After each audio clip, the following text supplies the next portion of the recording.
Okay, ladies and gentlemen, November 19th, 2012 Special Recommending Committee meeting is called to order.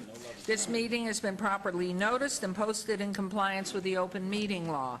These proceedings are being video recorded as well as presented live on KCLV Cable Channel 2 and are closed captioned for hearing impaired viewers. Please note some customers of Cox Communication who do not have a cable box may view this meeting on digital channel 89.5. The Special Recommending Committee meeting, as well as all other KCLV programming, may be viewed on the internet at www.kclv.tv. The proceedings will be rebroadcast on KCLV and the web on the Wednesday at 9 a.m. and 8 p.m. on Friday at 4 a.m., Saturday at 7 p.m., Sunday at 7 a.m., and Monday at 1 p.m.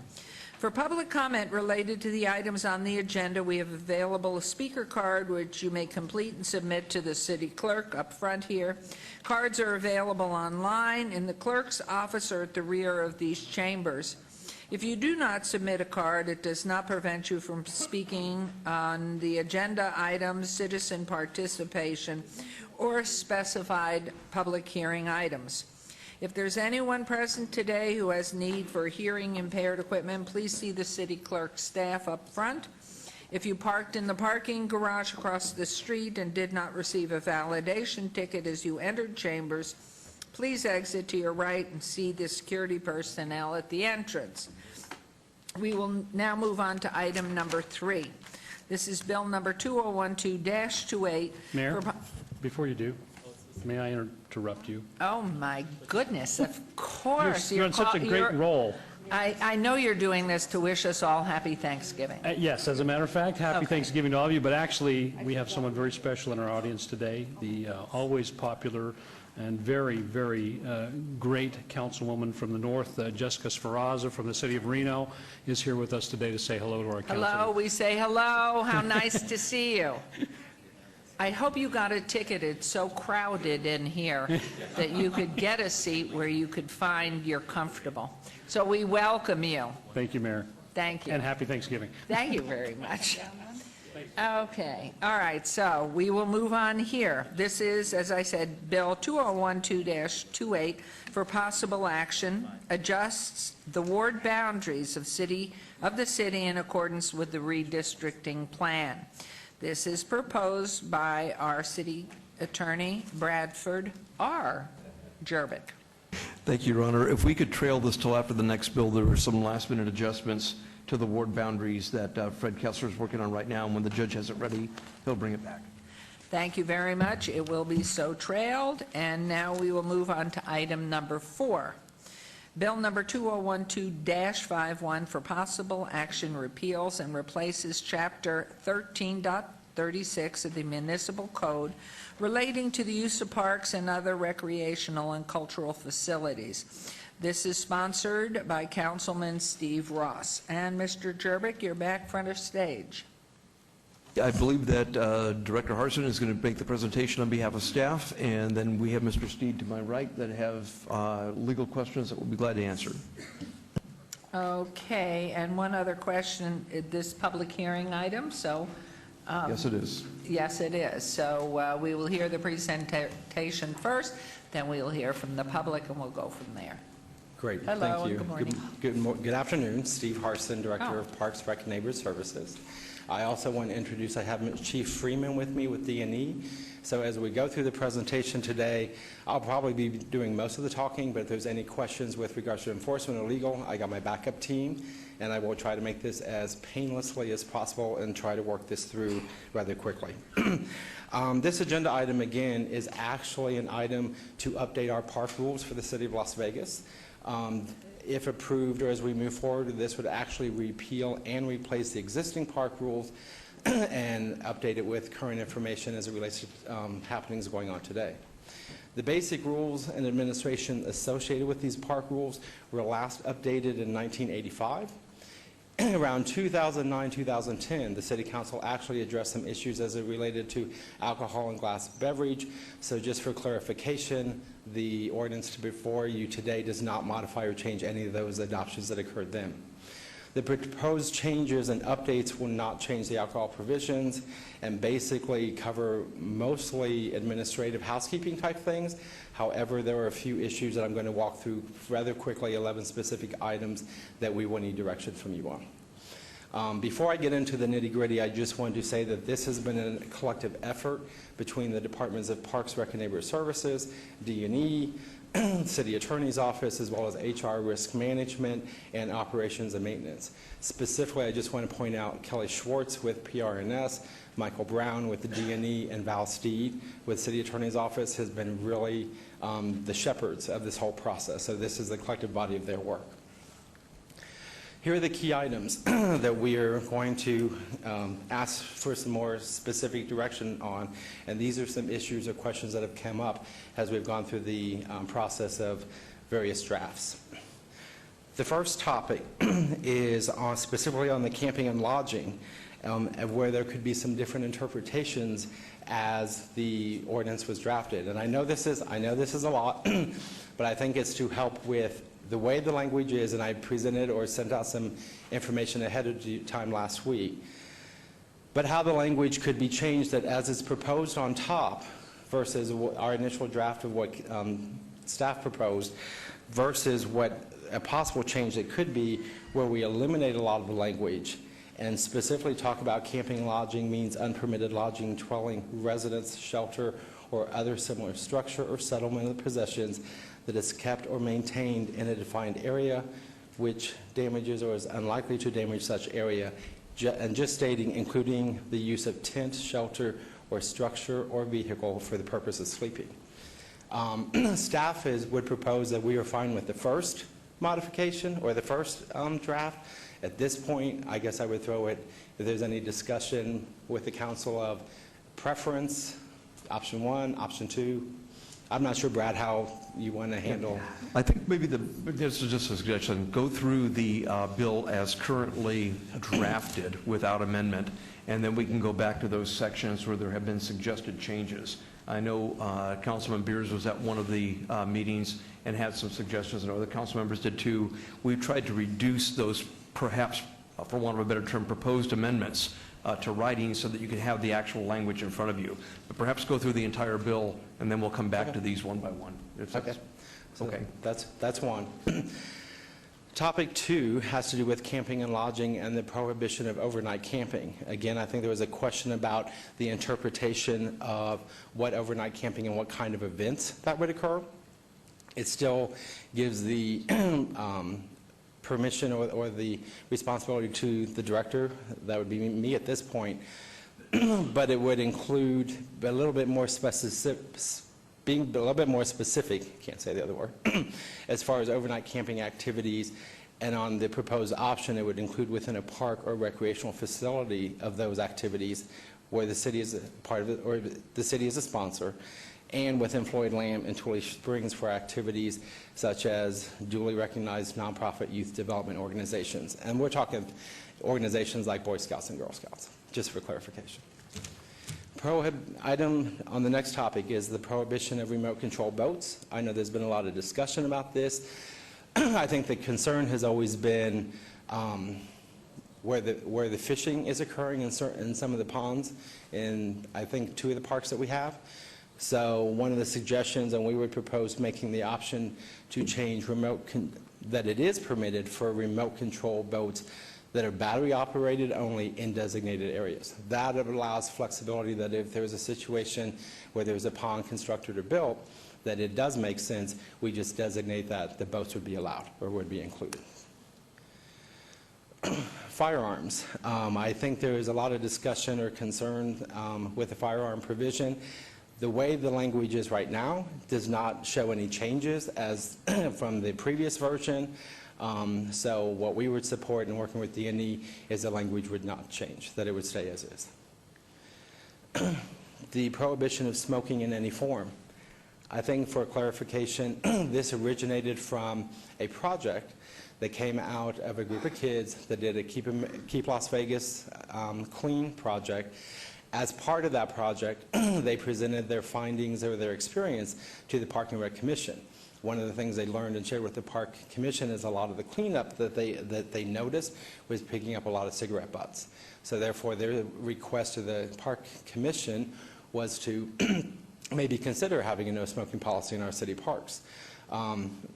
Park Commission included that in the draft that we forwarded to you at the City Council.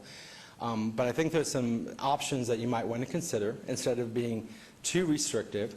One could include that we just do there's smoking in any form is prohibited in any location within a park or recreational facility within 10 feet of a children's play area, which we do have to designate by ordinance, as well as any bleachers that are being occupied for purposes of observing an event, sporting event, thing of that nature. And I'm going to also remember, we also talked about possibly even including around recreational sport fitness types. So when you stop and do an exercise component, like along the trail, maybe having this no smoking just in those designated areas. So again, that would be an option, is instead of just no smoking period, we designate the no smoking areas. Parent or guardian, this section basically pertains to when it's talking about specifically designated children's park. I think it was more of a wording issue, and so based on what was provided, we would support or agree with the wording modification for it to read a little bit more clearer or better. So it really doesn't change the intent, it's just stated it a little bit better or more clearly. Excuse me, and again, another wording recommendation. This is simply on the section of 13.36.090, adding the word "or" between item 5 and item 6. Again, I think it's more of an oversight, but we just want to make sure that we capture all of our comments, so staff would support that change. Insurance. Currently, insurance is handled through the, it's actually stated in the ordinance, but the condition as we currently practice it is for any event where there's 100 people or more would trigger some insurance requirements. This, of course, would have an impact for a large reunion or a family reunion, a large birthday party, things of that. I think maybe some unintended consequences that have been in place for several years. What we are suggesting or proposing, and the next slide will actually cover it a little bit more, is modifying the triggers where we're looking at more larger events that might require additional insurance. So we're looking at events of at least 250 people or higher, so you're talking a much larger group of body, an event that would be open to the general public, an event where admission is charged, and an event where alcohol beverages are sold, an event of which goods or services are, and that should be are sold, so I did a typo, or other types of commercial activity, and an event where there's potential hazard. And again, we're talking like fireworks, or things where there might be a setup or in a situation where individuals could get injured. So we would add these triggers, which would then replace the old triggers that we've been using where it's 100 people or more just for a gathering. Madam Mayor, could you just go back to that page? I think that there's just a small typographical error on DE. Yeah. An event which goods Or services are sold, Yes.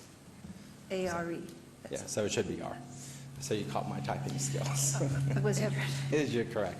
I caught that today. I would like to ask too, Mr. Arson, were these numbers in this particular insurance triggers run by our licensing? Yes. To be compatible with everything that we're doing for the Yes. rest of the city? Everything you see here on this particular section, we work with HR and risk management and in consultation with insurance. I So, thought yes. so, but I thought I'd Yes. I ask. appreciate that. Yes, question over here, Councilman Coffin? Thank you, Your Honor. The question I have is simply this, to make sure that we're not tripped up by something that's missing. So you did not have to have the word "or" before each or following each sentence. In other words, a semicolon is a sufficient division so that insurance will be required at any one of these things? That is a very good question. I'm actually going to defer to the city attorney as far as whether the "or" needs to be in there. 'Cause I That's don't the way think we it's do it ever- is, sorry. That's the way we do it is we put an "or" at the end between the next to last and the last, and it's sufficient. And I would add it should be "and/or" if you're going to put an "or," because something could be a general public event where admission's charged. So either as is or "and/or."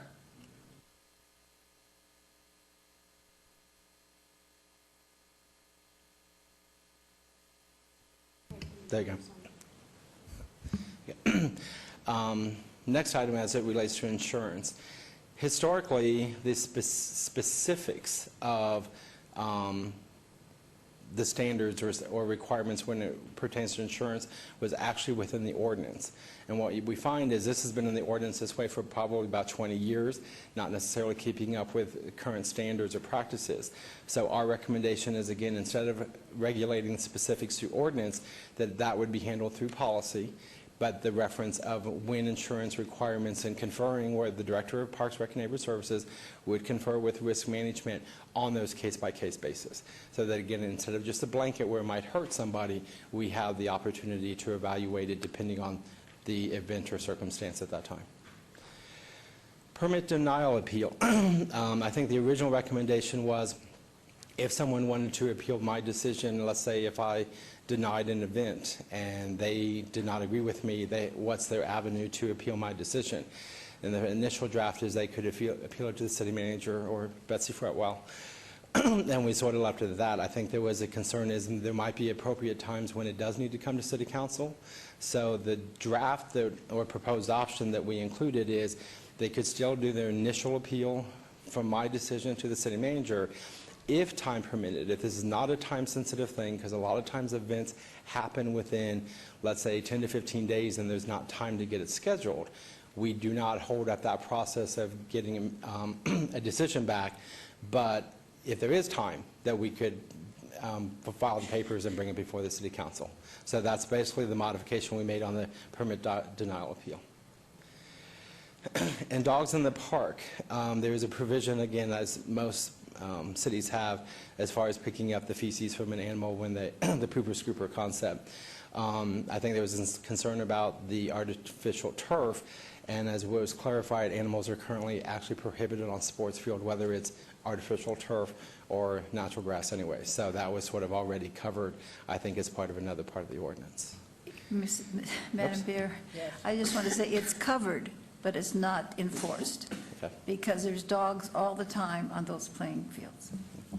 So take it. And I would mention one more thing on this particular piece, that when the fields are not in use, and as people take their animals out for their daily runs, if you don't inspect it, you can't expect it. Right. So in line with Councilwoman's comment, I wonder in non-use times, let's say after 7, 8 at night, and they're out there running or early in the morning, how are we going to enforce this? Do you want to take a stab at that, Michelle? Or? Well, we can certainly, Michelle Freeman, Detention Enforcement, we can certainly do inspection checks. That's not a problem. As far as enforcement, if people are not there during the times, then we would just have to clean up the areas or have them cleaned up. Again, you know, they're not supposed to be in those locations, and if they are in those locations during times that we see them, we will certainly take action. Yes. Oh, good afternoon, Thank Councilman you. Beers. Thank you, Your Honor. Councilman Ross has asked if we could move on to the next slide, instead of just keeping this slide up on our screens. And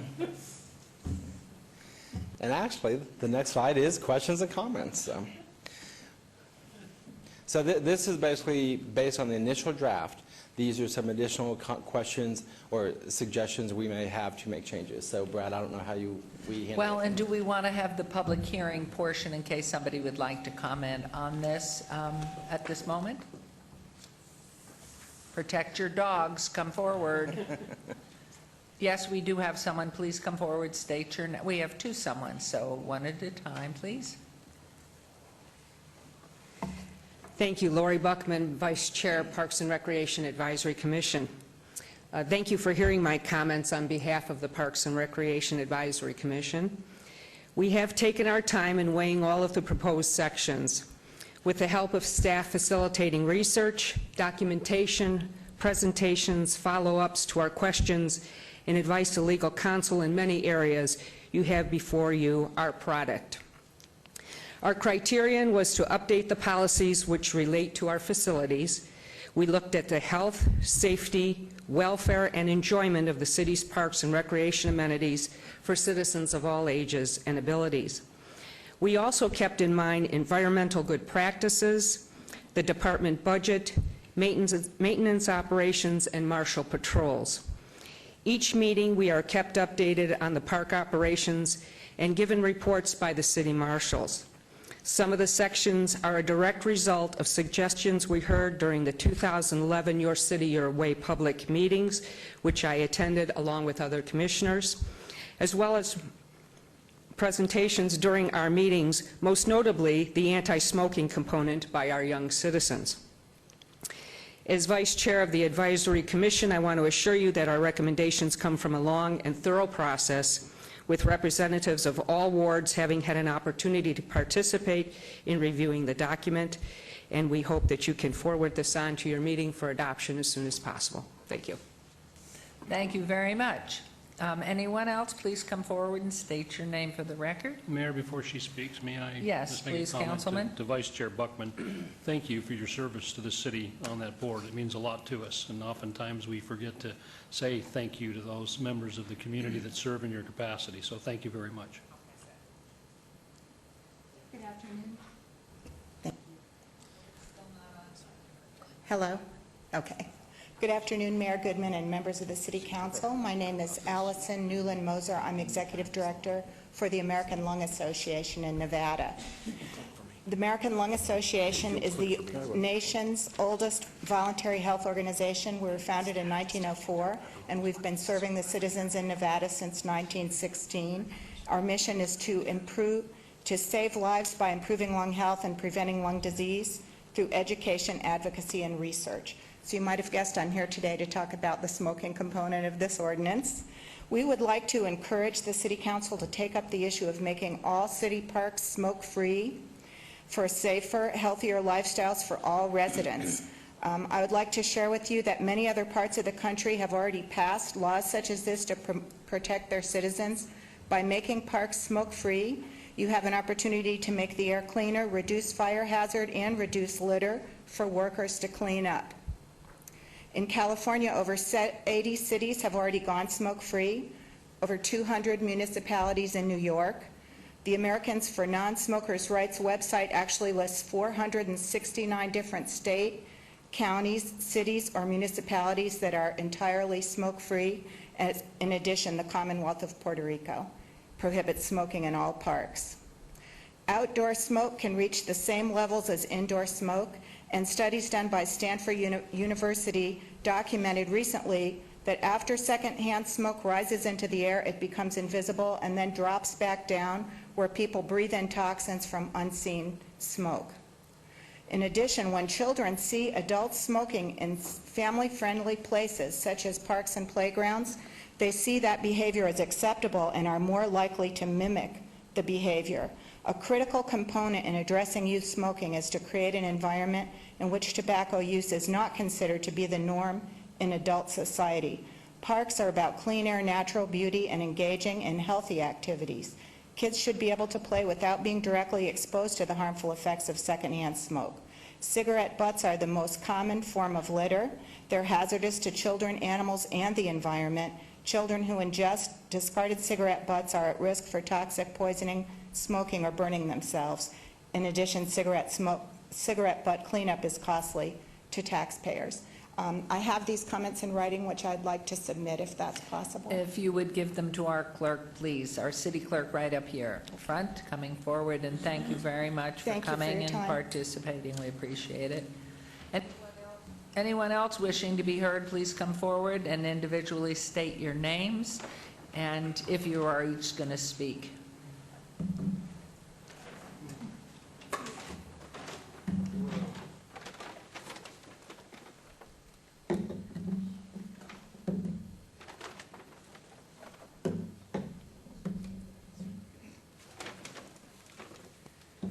Good afternoon. My name is Nikki Antos, and I am the Evolvement Program Coordinator.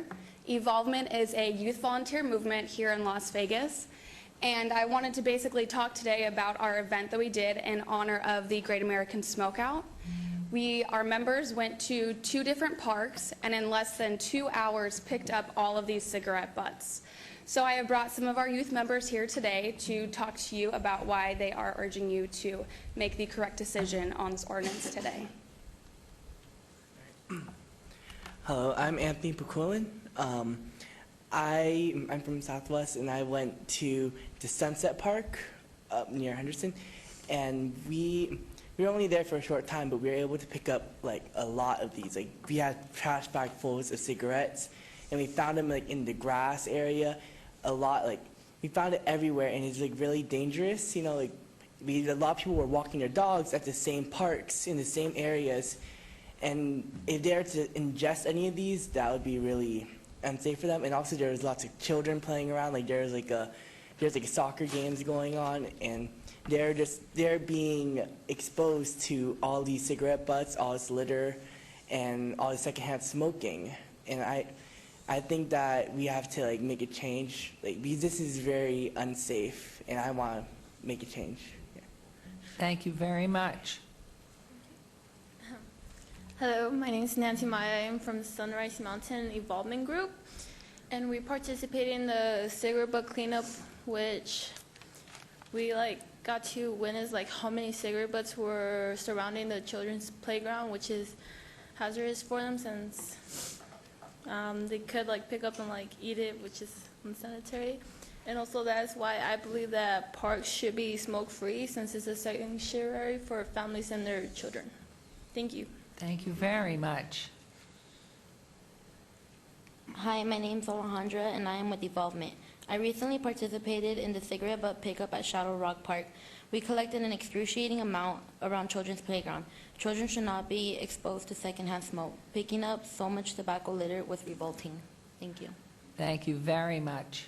Thank you all very much, and we appreciate all of your hard work on behalf of everybody. And so it's those look like my cereal containers and spaghetti containers, but fortunately mine aren't filled with that. Madam Mayor? Yes, please. I'd just like to say that what you're doing confirms you were there, excuse me, an activity that we had at one of our parks recently, Woofter Park, and in it we put up what we call butt boxes. We would probably prefer not having cigarettes at all, but because cigarettes are allowed, we have these butt boxes that are there for anybody who smokes to put their cigarette butt in. Because from what we were told by the doctor in charge, the toxicity from cigarette butts is we could get bucks too, that'd be all right, get more boxes. But in any way, the toxicity is the greatest from cigarette butts of any other toxic material in the world. And that's because not only does it affect you as far as breathing in, it's what they're calling this third hand. We have the first-hand smoker, the second-hand person who gets it, and then the third-hand person who gets it from the water supply. Because you can't really destroy those butts, and they go right down and they take all that toxicity that comes from the cigarette and it enters our water supply.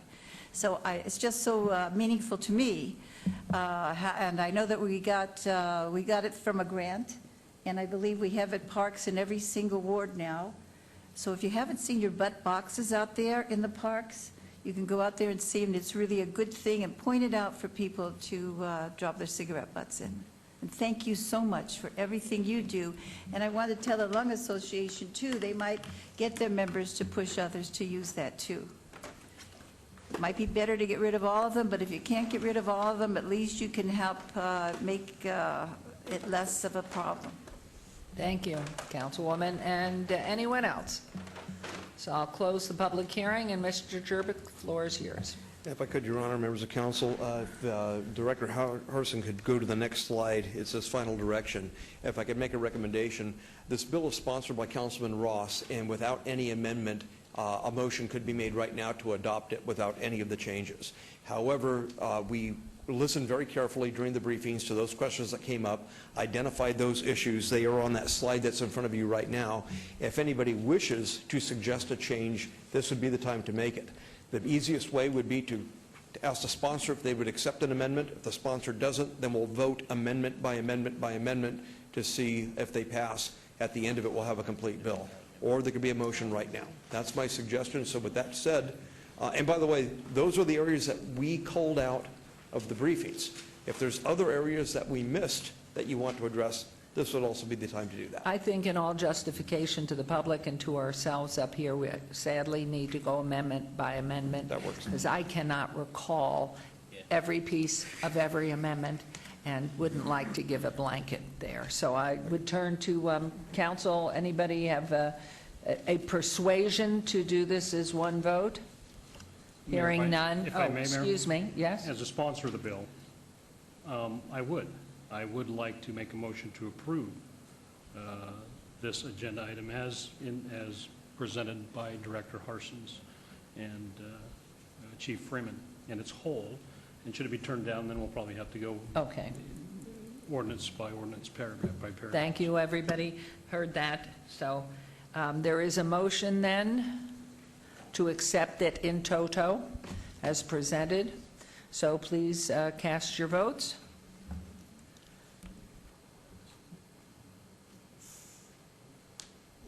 Okay.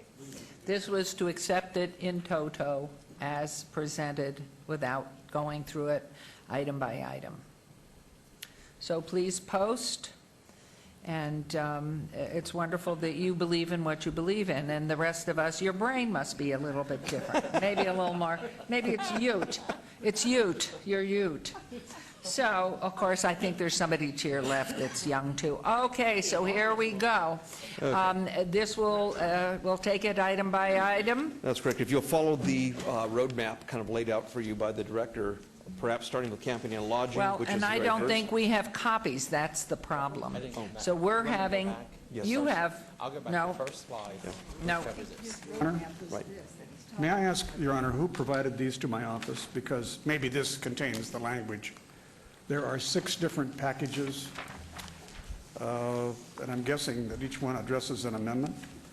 Is that true, Brad?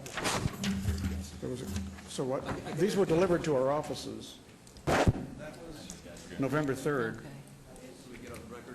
The Chief Deputy City Attorney Val Steed, who's with us today, was with me for some of those briefings. He was with you for all of those briefings. He is the one that drafted the mechanical language that accomplishes the amendments. Those were provided to you in a memo from him last week. But what we'll do is we'll go back to the very first issue, which is camping and lodging. The director will go back to that screen to show you the original language and the proposed alternative. We'll We'll await your take them direction on item that. We'll by just take them item one with by one. conversation and This one gives the by judge plenty one. of time. Okay.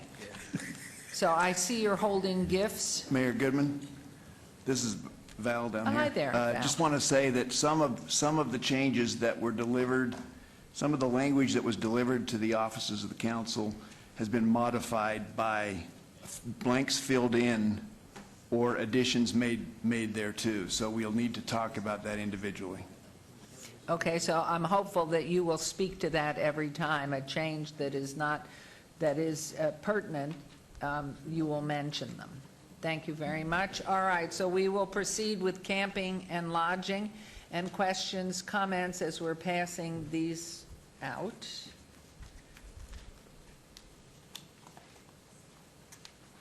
Okay, here we go. Thank you. Okay, so we are starting with camping and lodging. Not background, so that would be our, I think, page, as we flip through here. Okay, this is like page 5, I believe, camping and lodging.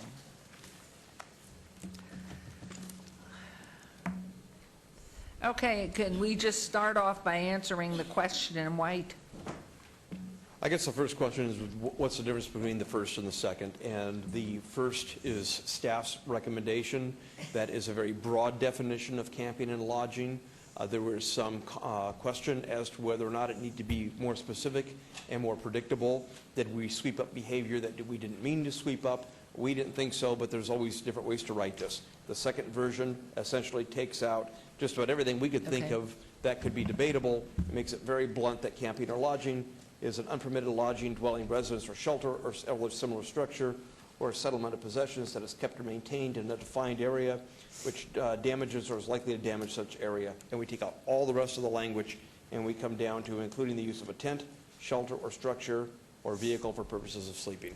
Okay. Those are the Question I 12. have right up there, is there a way, because I heard one of the council persons to my left talk about a lovely picnic and wanting to lie down to sleep. It is the intent, of course, but can we find an adjective or an adverb, actually, to define what kind of sleeping? I know this is picayune, but in fact, we really do. It's long-term sleeping, as, you know, sort of residential sleeping, rather than just a napping sleeping.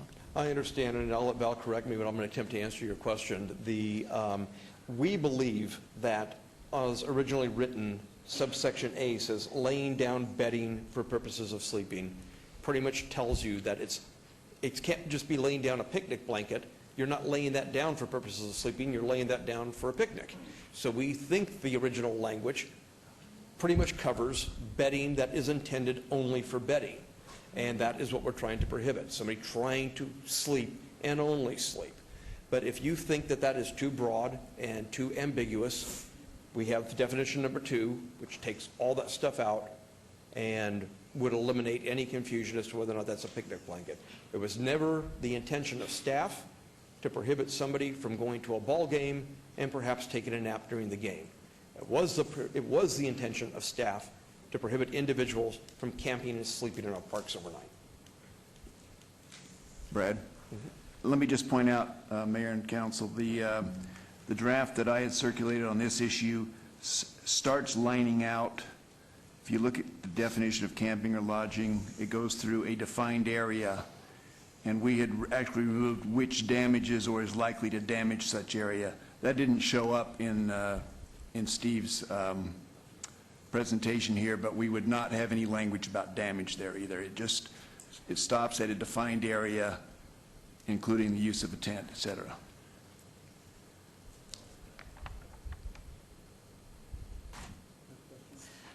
Councilman? Thank you, Your Honor. In Ward 3, generally downtown, but in other places in Ward 3, one of our problems has been itinerants sleeping in the parks, and of course, I gather that this rewrite of the ordinance will provide the constitutional protections for our detention and enforcement people to be able to move or remove people, monitor their behavior in such a fashion that their rights are protected, but the rights of the residents are protected too. And I'm not sure whether the amendment, the change, changes the intent there, but am I correct in saying that the original language and perhaps a minor modification would satisfy the law so that we stay out of trouble? Because it's been a long time since this was rewritten, and we've had a lot of disputes over people messing up the parks. And so, are we okay with I this think we're language? okay under either definition, under today's law. That's not to say the Ninth Circuit or some federal court might not change their mind in the future, but as the law exists today, I think either definition we're fine. Okay, so this could help us a lot. Thank you. Yeah. Okay, Councilman Ross? I think, and we had plenty of discussion in our briefings on this, but I think a lot of this has to do too, Chief, with officer discretion and how they see this and giving them the flexibility to make those decisions in the field. And I think we have you have highly trained individuals that work for our department. That's why I made motion initially to support the entire draft as recommended by staff and the Parks Commission, because I think it works, and I think it gives you enough flexibility. We've been working with this ordinance for a long time and haven't had any challenges or problems, but I appreciate my colleagues and their concerns and thoughts about several sections of this ordinance, but that, I think clearly, I want it to be on the record that I'm going to support the ability of that officer and his discretion or her discretion to make that decision in regards to that. Councilman Coffin? Thank you. I don't think Councilman Ross was speaking against what I was talking about. I want to make sure it's clear that, because I'm not sure that, I want to make sure that officer discretion doesn't get challenged. No, Mayor, with your permission, Councilman, absolutely not. I wasn't disagreeing with you at all. I'm very keen on all of the challenges and all of the wards in the parks with this issue. It's not perfect. I don't know if we'll have something perfect that we can all relate to and get along with. I just wanted to state that for the record, because a lot of this does deal with that officer discretion, which I know you support as well. So this is absolutely not in against what you said. That's true, I do support I do that, want to too. put in the record here, because if this does get reviewed, I don't want some court thinking that this is unlimited officer's discretion. There will have to be articulable facts listed by an officer that a person intended to set up a sleeping bag or something for the purpose of sleeping, almost exclusively for the purpose of sleeping. And if they can do that, then this will be enforceable. This is not meant to give people the discretion to go in and just move people along based on status offenses like homelessness. That's not what it's here for.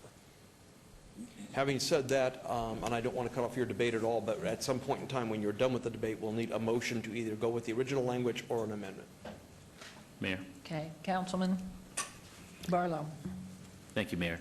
Brad, the question that I have is, if an individual goes into our park today, or any of the City of Las Vegas parks today, and lay down and go to sleep during park hours, is there anything that would prohibit that individual or individuals from doing just that? No. If an individual were to merely go to a park for some purpose and just happen to take a nap under a tree, that's one thing.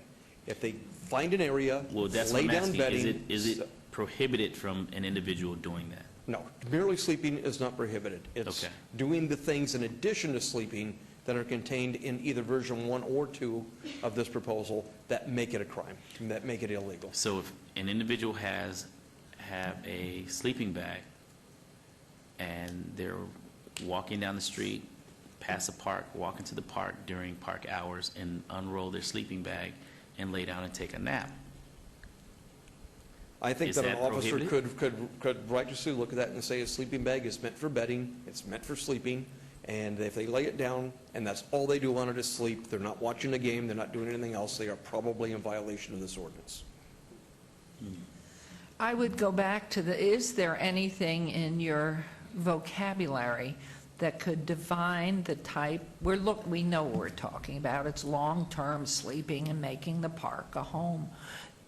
Is there any type of word that we can attach to the intent of the sleeping that will clarify it and make it very simple, which will allow people with the sleeping bag who want to take a nap, or perhaps maybe they've been driving 24 hours straight, they see a park, they're going to go take a nap to get themselves together, and they've been rock climbing. So, rather than exclude people, if we can work on just a definition of what type of sleeping we're talking about. We know what it is, but define that definition. I don't know that we're going to ever get there, to be honest with you, because for every type of activity we can think of getting our arms around, like intentionally using a park just for sleeping, we kind of know what that is. Right. But we don't know what a reason is for doing it. We're never going to know all the reasons why somebody would sleep in a Right. park. Some will do it because that's the only place they have to sleep. Some will do it, like you say, because they just need to stop for a while and get a rest. What this does is it gets its arms around at least the majority of the conduct that we think you're trying to prohibit, which is using a park just for sleeping, as opposed to using a park for a game and taking a nap, using a park for something and taking a nap. Those would be two different kinds of conduct. The latter, you're not trying to prohibit. The former, you are. We think either one of these definitions gets you there, but I don't know, or maybe I'm just not smart enough to think of a better way to phrase this. Mayor? Yes, please. I understand what the sponsor of the ordinance is trying to accomplish. However, I believe that we're, on this specific language, we are on a very slippery slope when it comes to individuals having an opportunity to do that, because I believe we have the potential of setting up individuals to possibly be harassed. And I'm not saying that our staff would do that, but the door is left wide open for certain individuals to be harassed in that sense. And I don't think that would be too kosher for anyone, as the mayor mentioned, as far as individuals pulling into the park to park their vehicle to take a nap. Because I know when I travel cross country, on my way to DC, I stopped in a number of parks and laid my seat back and slept there for 3 or 4 hours, and woke up and walked around the park, got back in my vehicle, and took off. And so, I mean, that, to me, doesn't make too much sense, Brad.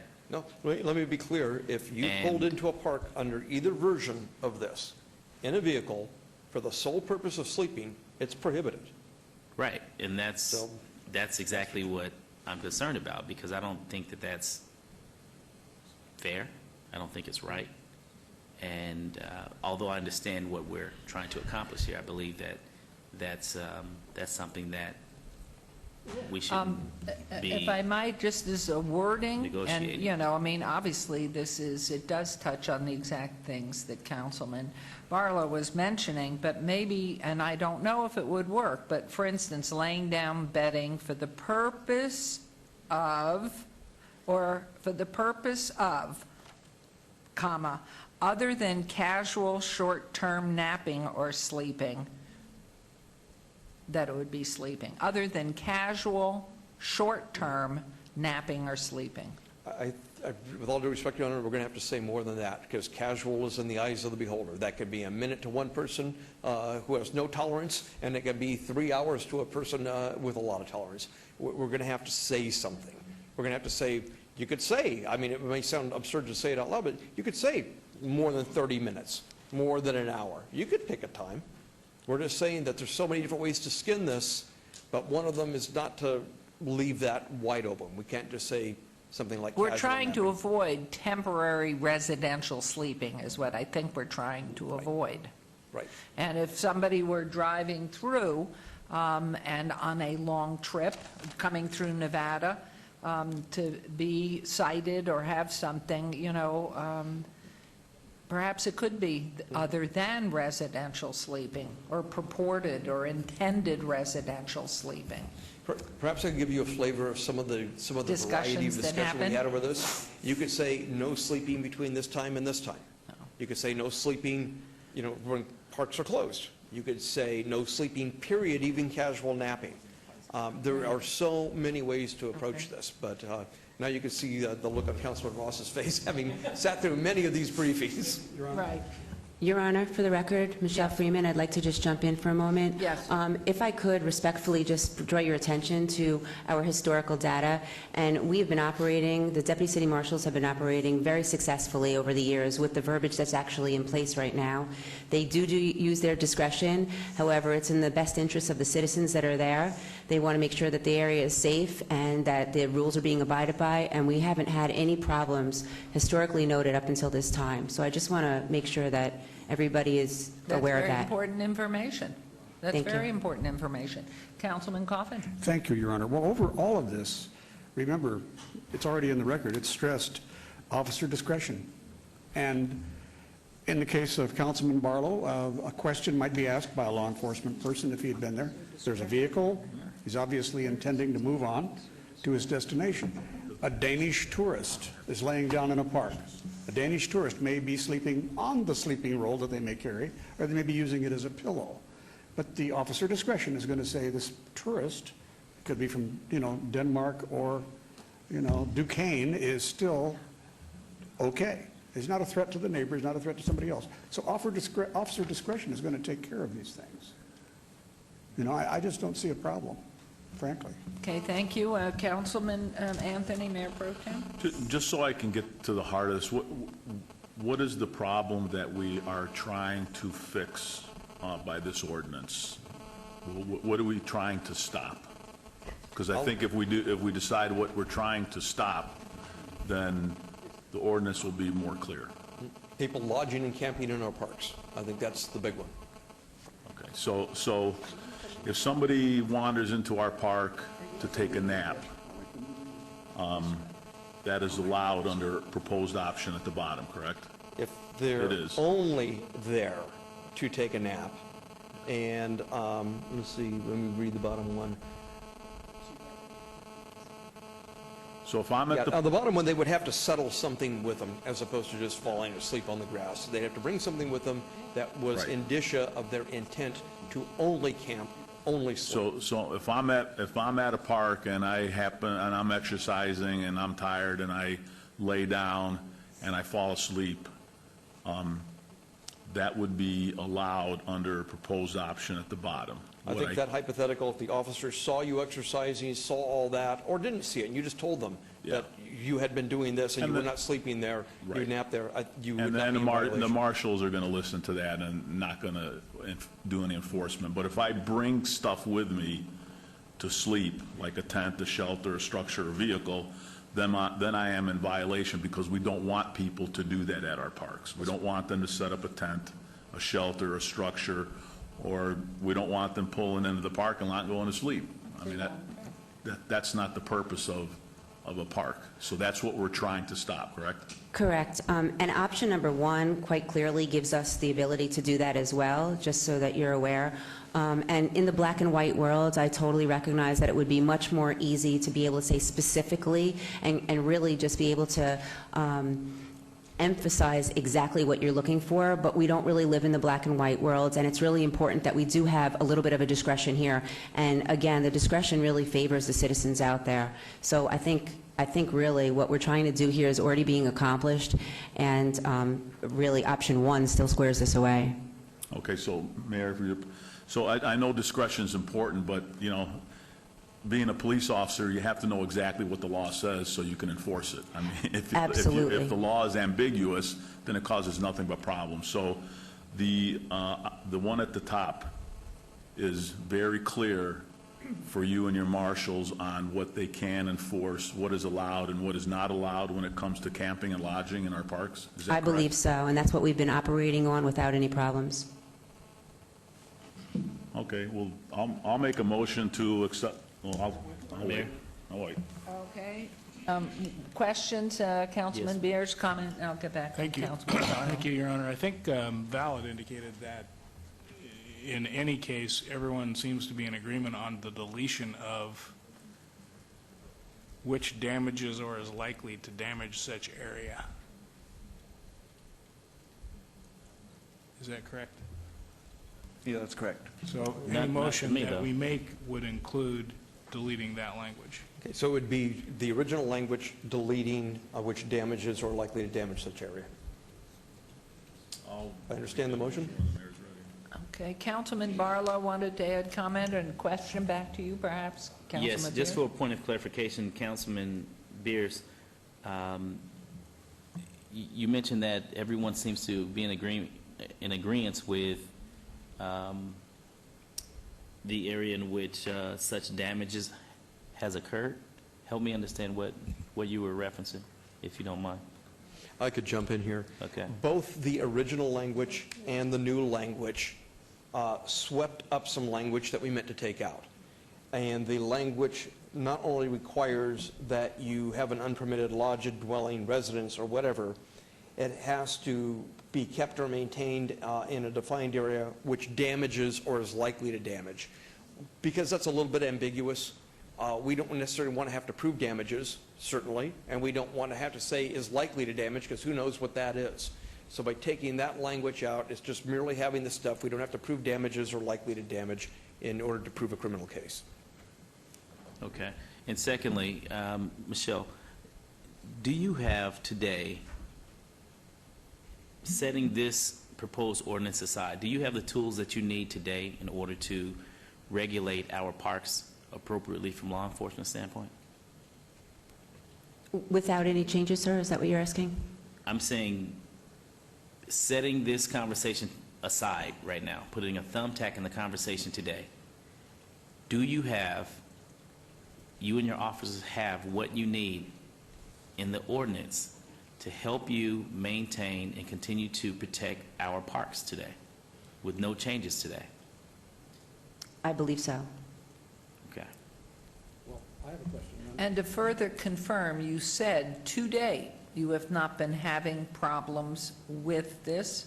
With this language in here, that's correct. That as it stands, you've not had problems? We have not had any problems with being able to enforce the laws the way that this stands. Yeah, let me clarify this, because I can see the confusion over his face. Here's what's going on right now.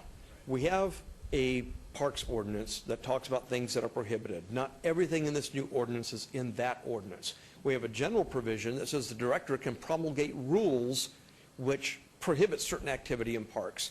That is very difficult for my criminal division to prove. These signs quite often vary from park to park, and because they're not in the ordinance, there's always been an argument that how do we know that a director's rule has the same force of law as an ordinance itself? This is an attempt to take all of those rules that are scattered throughout these parks, some on signs and some not on signs, put them in ordinance form where everybody has constructive notice of it, and we avoid the legal arguments in the future. It also gives us the opportunity to kind of revisit these ideas to make sure that they are in compliance with the Constitution as currently interpreted by the Ninth Circuit. That's why we're doing this.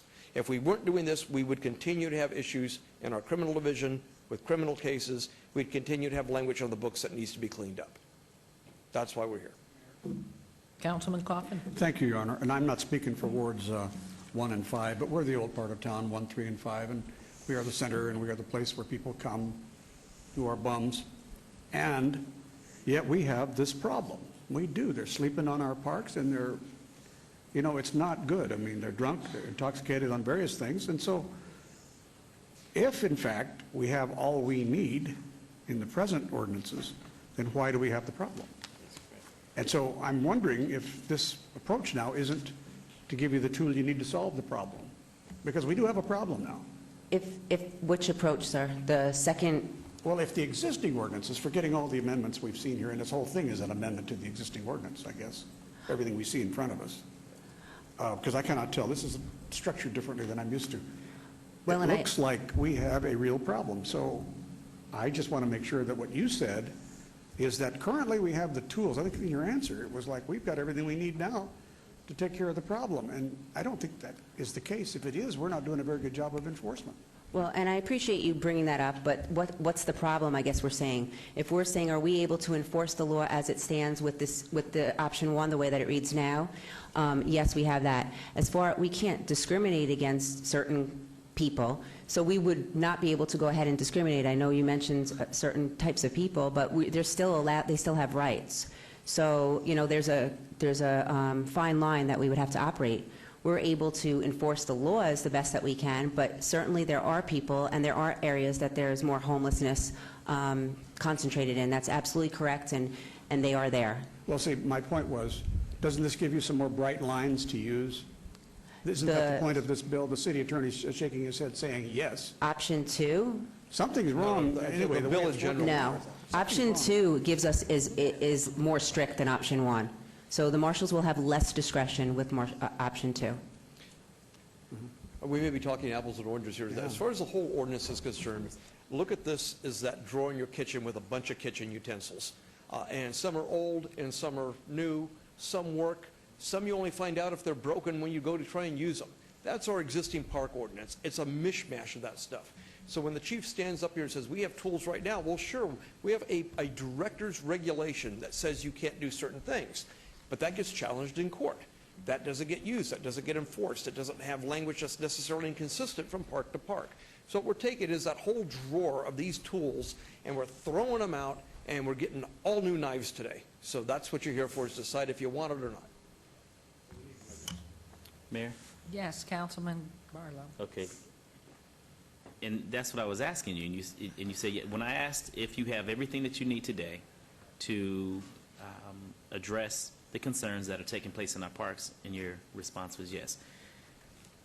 And if that's the case, then I'm perplexed at the sense that there's issues going on in my parks, and those issues have not been addressed as of yet. So help me understand why they have not been addressed if in fact you have all the tools that you need in today's current ordinance to address those concerns. Councilman, let me take a stab real quick before Chief Freeman jumps in. As City Attorney Jerbick outlined, there's a whole host of changes in the ordinance before you, which is basically, you know, a wholesale replacement of your Parks and Recreation ordinance for these kinds of facilities, for our parks. That brings in rules that have been promulgated over the years, synchronizes those with your ordinance, I think when Chief Freeman was responding to your question, it was as it relates to 1336.10, not the entire ordinance, or otherwise we wouldn't have brought an ordinance for your consideration in partnership with Councilman Ross.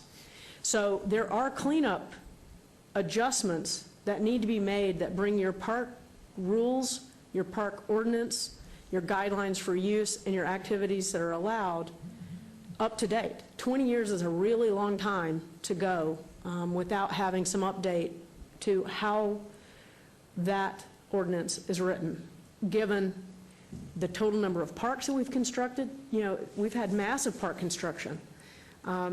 We have very different kinds of uses. And so in total, we do need changes. I believe Chief Freeman was responding to this particular issue of camping and lodging. And I stand corrected if I'm wrong, but I think she was saying the language we have today was sufficient. In the briefings, someone questioned whether or not we needed to have maybe a little more flexibility in that language or a little less listing, A, B, and C, as is proposed, and substitute it with this optional language at the bottom of the slide.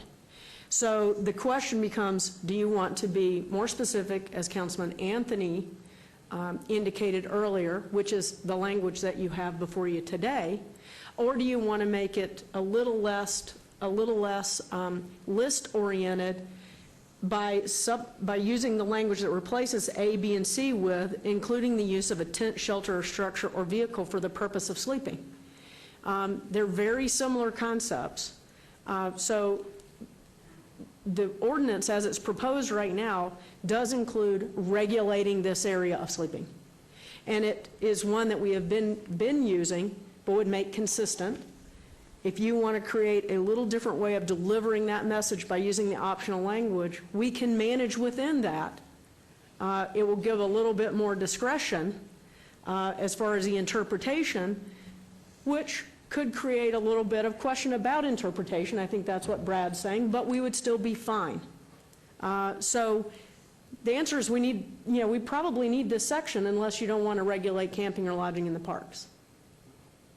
Which one, then answer this then, Betsy, or Chief Freeman, or Brad. Which one is staff proposing, and why? Staff is proposing definition number 1. That's the definition that's included in Councilman Ross's bill. Again, staff doesn't have a dog in this fight. We just want to see this cleaned up. Is it the one listing A, B, C? Yes.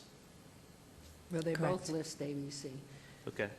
Well, But you are the- saying taking out what Councilman Beers has suggested, which damages or likely to damage such area. That We would removes- recommend that anyway, in either one. In either the original or the proposed, we want to take out the words, which damages or is likely to damage such area. We want to take that out of either version 1 or version 2. Version 1 is what came out of the committee that debated this. That wasn't just my office drafting it. That was all the people here at the podium and in the audience that worked on it. That's the version that staff's recommending. We're saying that version number 2 is a more restrictive version that came out of the briefings, and we can live with that if you want something more restrictive. That doesn't give us much discretion. That takes away some of So the going back other to language. my original It's up to you. question, staff is recommending the A, B, C That's correct. in this ordinance. That's correct. Okay, thank you. Councilman?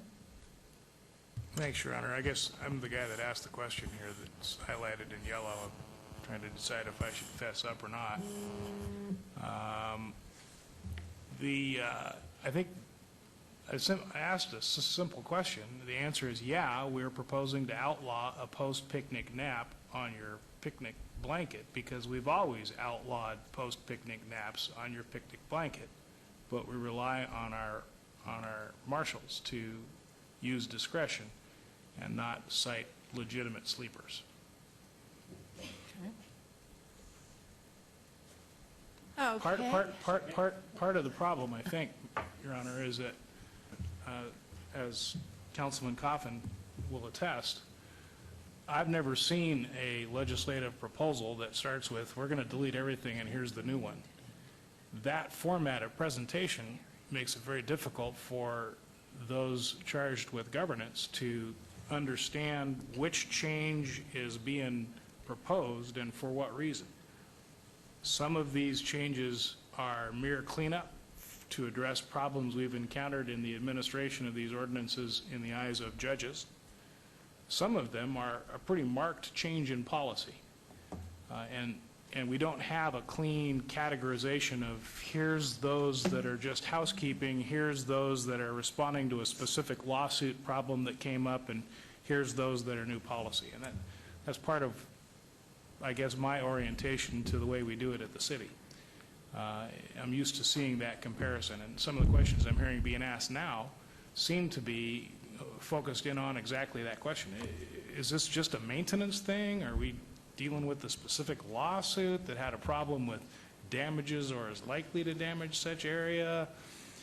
And what is new policy? So I'm not sure how to proceed without that roadmap, but I'm gamely riding along with the 7 here. You are so ready for Thanksgiving turkey. I would like to ask a question. On the bottom part of the page, if it were to read, camping or lodging means an unpermitted lodging, dwelling, residence, shelter, or other similar structure, or a settlement of possessions that is kept or maintained in a defined area, including the use of tent, shelter, structure, or vehicle for the purpose of sleeping. That's fine, if you will, if somebody wants to make that motion for that language, we will. It gets rid of the damage piece, it's clear, it gives them license, and it doesn't restrict Councilman Barlow as he comes back driving from the East Coast to sleep in our park and catch up. Okay. So, did everybody get that, or are they playing games up here? Tic-tac-toe? Where are you? I'm kidding. You're reading that from something. Pardon? What I did was remove the damage. I took out what you had exactly, but I just took out which damages are likely to damage such area, and everything else that was eliminated, and just left it sort of broader, unless that works. I mean, I'm just in a quandary here myself. I think the attempt was version number 1 allowed for that discretion, uses language similar to park rules that exist today that have never been codified, are not part of any rule or resolution or anything. So if you want something to prohibit camping to be enforceable in the future, you need to adopt this component. If you don't want to address this issue, you don't adopt the component. If you do want to address camping or lodging and make it enforceable in the future, then and you want to give broader discretion, you go with version 1. Version 2, which you just read, which is a modified version of version 2, took out the damaged or area that could be damaged. And I think, did you leave vehicle in as well, Mayor? I include at the last line in italics, including the use of a tent, shelter, or structure or vehicle for the purpose of sleeping. Okay. Then I understood it. We can draft that if I can answer any questions that you have. It just took out your comment about the damage. She just read the second proposed option at the bottom of the screen that is currently showing without the language which damages or is likely to damage such area. That's correct. I think. Is that what you just did? Yes, and taking out your damage. But I'd like to hear from Councilman Ross to make a statement to the other direction that, so I understand this. Well, I think this is healthy discussion, Mayor, through you to the council and to the public and to staff. Very healthy discussion, and we discussed this. As Chief Freeman has indicated, as well as Director Harsons, we're just cleaning up the ordinance. As Ms. Fretwell's indicated, it's 20 years old. That's what this is, and I think what's happening is, we're starting to peel this apart and look at this very deeply and overthink it. We still need to continue the great work we've been providing in our park ordinance. We've got a lot of great staff members that have been part of this. We've got a Parks Commission that overlooks this stuff. We've got to continue to give them the tools. In my opinion, I just think we're overthinking a lot of the sections of this ordinance, and it's unnecessary. I think we need to support staff here and not overthink this process and give them the tools that they need.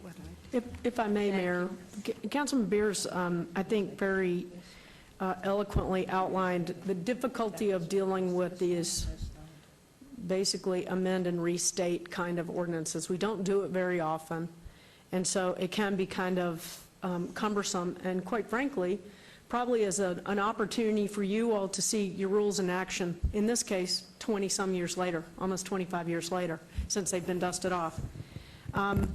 So in an attempt to maybe clarify which of these changes are what we as staff would consider housekeeping versus policy, it might be helpful for me to just run through the sections on the final direction. I don't know if Mike can get us to that final slide real quick instead of the onesie-twosies on camping and lodging. Ms. Fretwell, can I ask you a question?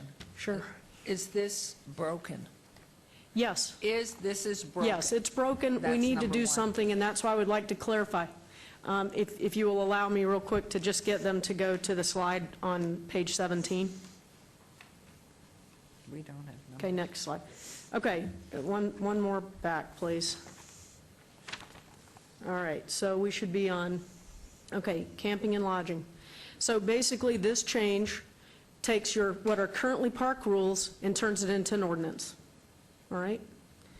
When you look at the next one, overnight camping, this is cleanup language. We would call it housekeeping.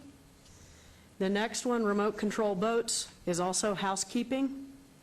Firearms is an interpretation issue, so Brad may want to speak to that one specifically.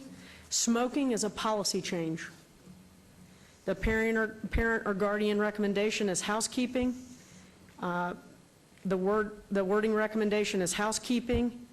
The insurance triggers are a little bit of a policy, but also create more flexibility for us to deal with different sized events. So that's probably an interpretation item.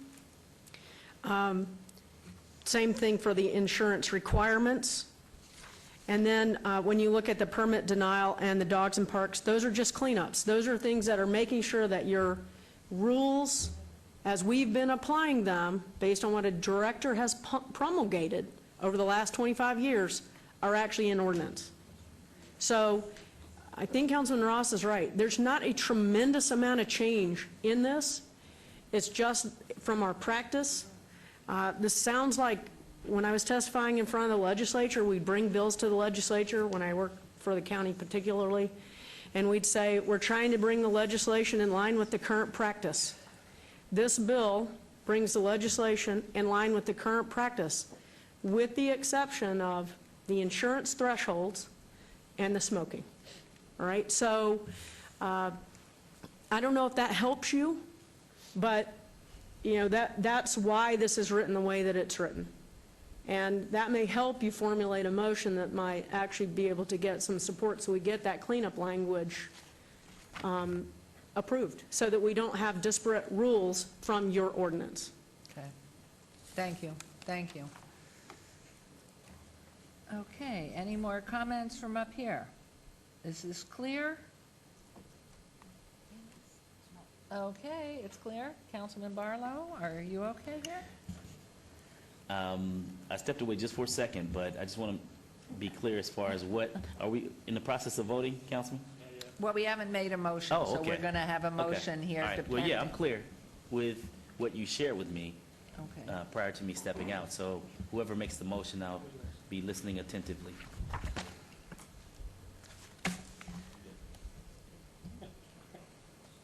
Now, we're doing this item by item. Doing this item by item. Okay, so this first one is camping and lodging. Mayor, my position has not changed. Okay. I support staff and the Parks Commission's recommendation in regards to camping and lodging as is. That's my motion. But that would be taking out which damages, I'm sorry, No. even staff would like to take out the language with which damages or is likely to damage such area. That's line 17, 18. Is that staff's recommendation? Yes. That's my motion, Mayor and council Okay. members. Thank you. All right, so everyone on board here. That is, the change is on item number 1, eliminating which damages or likely to damage such area. So there is a motion with that change to accept the camping and lodging definition. Are we there? Yeah, can I just clarify for myself? So that means that if somebody did something such as Ricky did coming back and he stopped, they wouldn't, it would be up to the officer's discretion to determine as long as he wasn't damaging anything. Well, you don't Right. have to have the damaging in it, but, The reason we're taking the damaging out is we don't want to have to prove Right. damages, and we don't want to, we don't even know what likely to damage is. So that's why we want those two things out. But can you answer a person who, with the example that Councilman Barlow gave, who is pulled off the road where he's exhausted, pulls into a parking area? It will be at the officer's discretion upon waking Councilman Barlow up. What are you doing sleeping? At which point he would say, I've been driving for 48 hours straight. I'm a hazard on the road. I am sleeping here. I mean, Yes. would he get in trouble or not get in trouble? It'd be up to the officer's discretion. Would be leave it up to the officers? Be very careful of this answer, Chief. I'm kidding you. It's not our intent to move everybody away that's sitting there after having a picnic and lounging and relaxing. That's not the intent of this ordinance. Or the sleeping driver in the parking lot who's pulled off the road because he feels he's a danger to the public and is taking a nap. Correct. I will say, because I know Councilman Mears is going to, that is technically illegal, but you're going to rely on the officer to know the difference between that and somebody who is trying to camp and sleep and make our park essentially their home. Okay, and no criminal citation there, just a notice, please move, leave, or something, assumedly? Or is there now is this now a criminal act when we pass this? This is a criminal act. This is a misdemeanor. Because since I was talking there a second ago, I just wanted to point out, I mentioned to Ricky that when we would go to coaching clinics and things, we would, be coming on our way back with 4 children, and we sort of camped out at the park, not with a fire or anything, but, just the sleeping bags and everything, because that we thought was part of the process of enjoying our country. Now, you wouldn't get in trouble for that either, right? Well, let According to me the say this, discri- before we go into smoking, let's get our arms around this one, have you Yes. all take a vote on this, one way or the other. Yes. Let me just leave you with this thought. Everything that we're talking about here will involve some discretion. Yeah. You go to California right now, you can't smoke on the beach. Are they going to arrest you right away? Are they going to give you a ticket right away? Probably they're going to tell you to put out your cigarette. And if you keep it up, they're going to probably come back. That's generally the way most of these things are handled. But there's always going to be some discretion. Anthony can tell you in his former days as a police officer, it's a very bright line when you break the speeding law. It says 45, you're going 55, pretty bright line. Do you get a ticket every time? No. There's always discretion no matter how you write it. Mayor, and I don't know when I'm supposed to stop here. I just had a couple of questions. But basically, what we're worried about is someone who comes in there and stays for days. I mean, that's what I'm worried about. That's what we're trying to get rid That of. will definitely be Settlement prohibited sleeping. if you adopt this law. Say that again, please. That will, the conduct that the councilman just described would be prohibited if you Under adopt this. this law. Thank you. Councilman Anthony will be right back.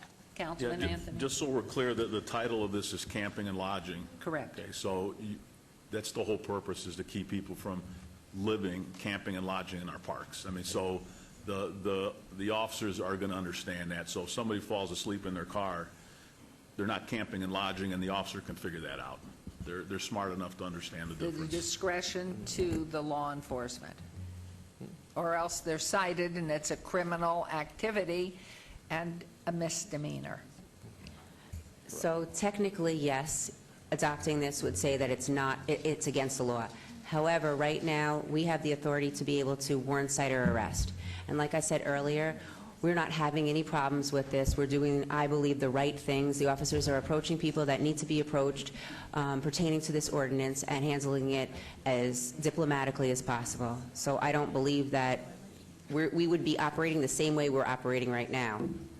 That's the best that I can answer. So it's not broken and you don't need it fixed then? Well, No. let me just say this.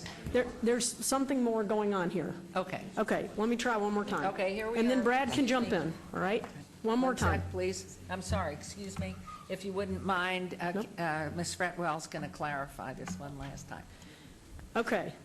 you have an ordinance that was approved 20-plus years ago. In the intervening years, since that ordinance was adopted, you granted discretion to the Director of Parks and Recreation to promulgate rules in those parks. Right. This bill takes those rules in a cleaned-up version and puts them into your ordinance so that there's consistent application across all your parks of those rules in this new ordinance. So as I mentioned, of all the changes here, in all of these sections that are on pages 17 through 19 on this PowerPoint presentation, all of them, but for two, are cleanup languages. They take current practice, the way we're currently utilizing our resources from an enforcement standpoint and from a programming standpoint, and puts them into the ordinance. So what we're doing is we're truing up our actions with the law, all right? So that's the case for everything but smoking and insurance, all right? I haven't heard anybody have any concern about the insurance. I know there's some concerns about the smoking. So the thought might be that if they're housekeeping items, maybe if you're comfortable with taking the current practice and turning it into law, the bill that's before you does that in an unamended form. You don't need to make one amendment necessarily to make that happen. If the smoking section is the one of concern, we have some proposed alternative language for you. One would be to designate areas where children play, for instance, or you could do the reverse. You could say there will be a designated smoking area. Well, I think that, I mean, we can't get past the first one. Well, that's so- why I'm suggesting it's sort of a policy decision. If you are uncomfortable with taking our current practice and putting it into law, then maybe what we need to do is obey this. Again, I hate to do that, but we're not going to work through this today. Every change you might make at this dais is going to have a direct impact on our enforceability, and it's going to have a direct impact on our ability to be defended. And so the language in much of this, if you're uncomfortable, then it might require us to wait a while longer. However, The I only would thing that I've heard, and then that is through the briefings, concern about the smoking. Well, The insurance Then I have piece suggestions. is a practicality, but we are stuck on this one because there's been an issue, and I'm sure we can find others, that, in my opinion, need to be clarified to a comfort zone. We're talking about we are now imposing a criminal activity, regardless that it's a misdemeanor, by changing this. Let me ask this, Chief Freeman. Oh, wait. Do you know can how we many do- citations we've one issued sec. for sleeping in a vehicle in a park? In recent memory, 1, 10, 20? Not very many, I would say. Less than a handful? Yes. Less than a handful. So, you know, that maybe indicates that there's not a big problem area here, that we're currently using our park rules to regulate that. This would put it in ordinance that we're regulating it. Okay, if I may, Councilman I don't know if that Coffin had helps a or hurts, but I'm It's trying to help helping, you. but I think. Thank you, Your Honor. Your total, what you're saying is absolutely right. The conversation that I heard was about smoking, which I have my own situation regarding that. But I think if we can't get past this one, maybe there's going to be a clarification down. Your Honor. We'll be here for the. Your Honor, you ask a question and you get a different answer, and the reason is you say, is it broken? And someone says to you, no, it's not. But the trouble is, it is broken, and I'm going to support the motion, and here's why.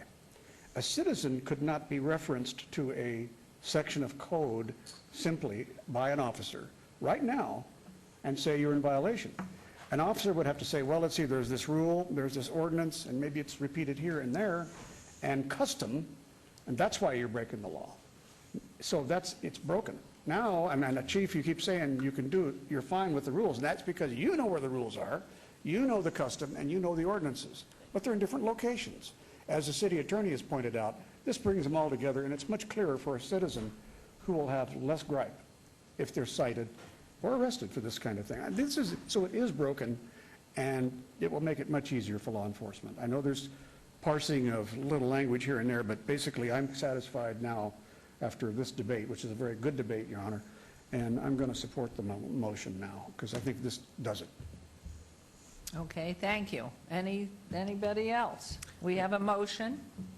And so, Councilman Barlow, I do want to go back to you. After listening to Councilman Coffin and the clarification by Betsy that it is cleaning up the language and taking rules and regulation and putting them into an ordinance, minus which damages are likely to damage such area. Are you okay here? I'm okay, Mayor. Thank you. Mayor, if I may, since I'm the I maker of the think you're in a motion. good position. I wouldn't say anything more, except let's move for the vote.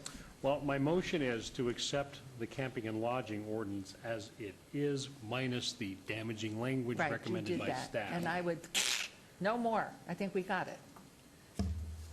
I was just going to suggest, Oh, okay, go ahead. considering it is the smoking issue in the ordinance that seems to be the dilemma with the council, that we move forward with the entire ordinance minus the smoking section of the ordinance and vote on that entirely, because most of those are housekeeping items, not Okay. policy items. May I suggest we get this one that you already made a motion on, that we finally have consensus I call for the question, Mayor. through, and then go back to your next suggestion. Okay. Mayor, I'm Yes. sorry, because I hear Councilman Ross loud and clear. However, Councilman, there are a number of other areas that Right. there are concerns for. He's okay with the Okay. one. All right. Okay, so there's a motion, please vote. For which? We one? are voting on this, Just on the camping and first one, lodging. removing which damages are likely to damage Okay. such area, correct? Correct. Correct. That's it, right now. All in favor, please signify by aye, or voting, whatever. And please post. And that motion carries. Now, we had already voted to take them item by item. Do you want to have us rescind that vote now, Councilman Ross, and start this again? I'm hearing no to the left. Can we go see if we can carry this item by item? Your Honor, you don't have to rescind any vote. If Councilman Ross's desire is to take all the other items as is minus smoking, you can make that motion right now. Okay, go for it. You know, Mayor, I'm going to staff make that recommendation motion for even if it changes? fails as my first motion did at the start of this meeting. Okay, would you repeat your motion? Yes. I would move to approve the bill as a whole, removing the smoking section to be voted on separately for better clarification for council members. That is my motion. Everybody hears that? Okay, they're eating down to the left. We've been here so long on this. There is a motion upon which we may vote if it comes up. Please vote.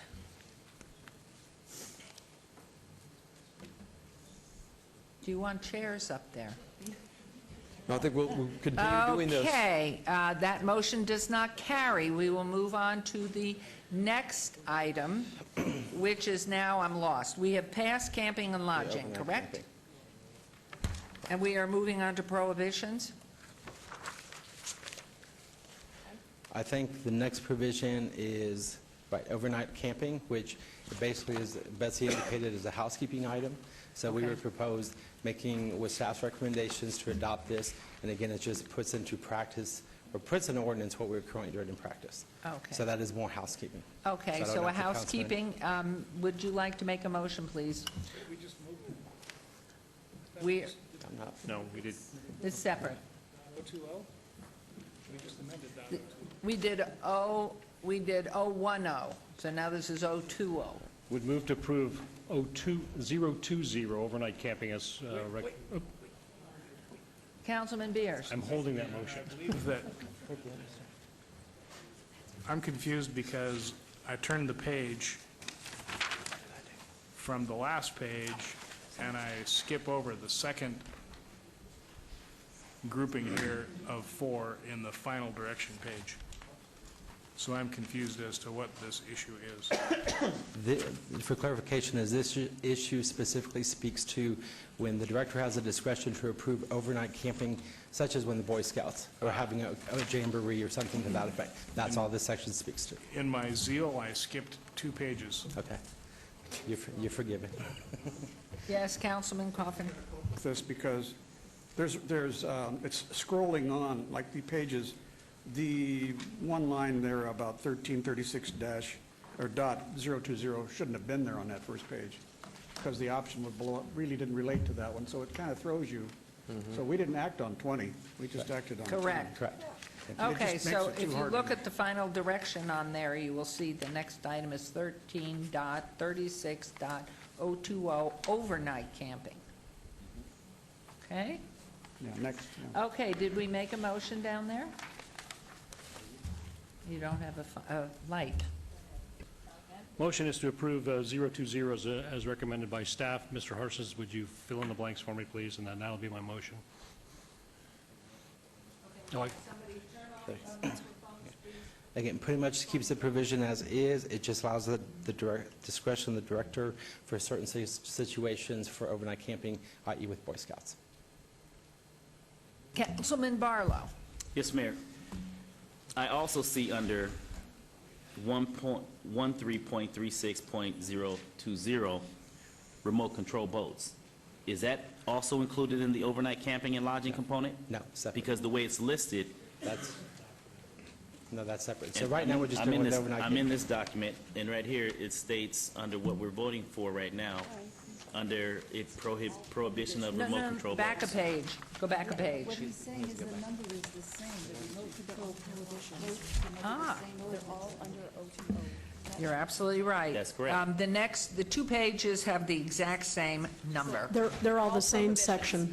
Okay, so we will take the section without the prohibition first. Anything that's listed as 1336... Could you please state your I'm name sorry. for the record? Kelly Schwartz, Parks and Rec. Anything that's 1336.020 is a prohibition. So these were just taken out separately because these were the ones in question. There are several other prohibitions that existed in the current ordinance as well, but they weren't in question. So that's why all of these, so it's not necessarily overnight camping is not just 020.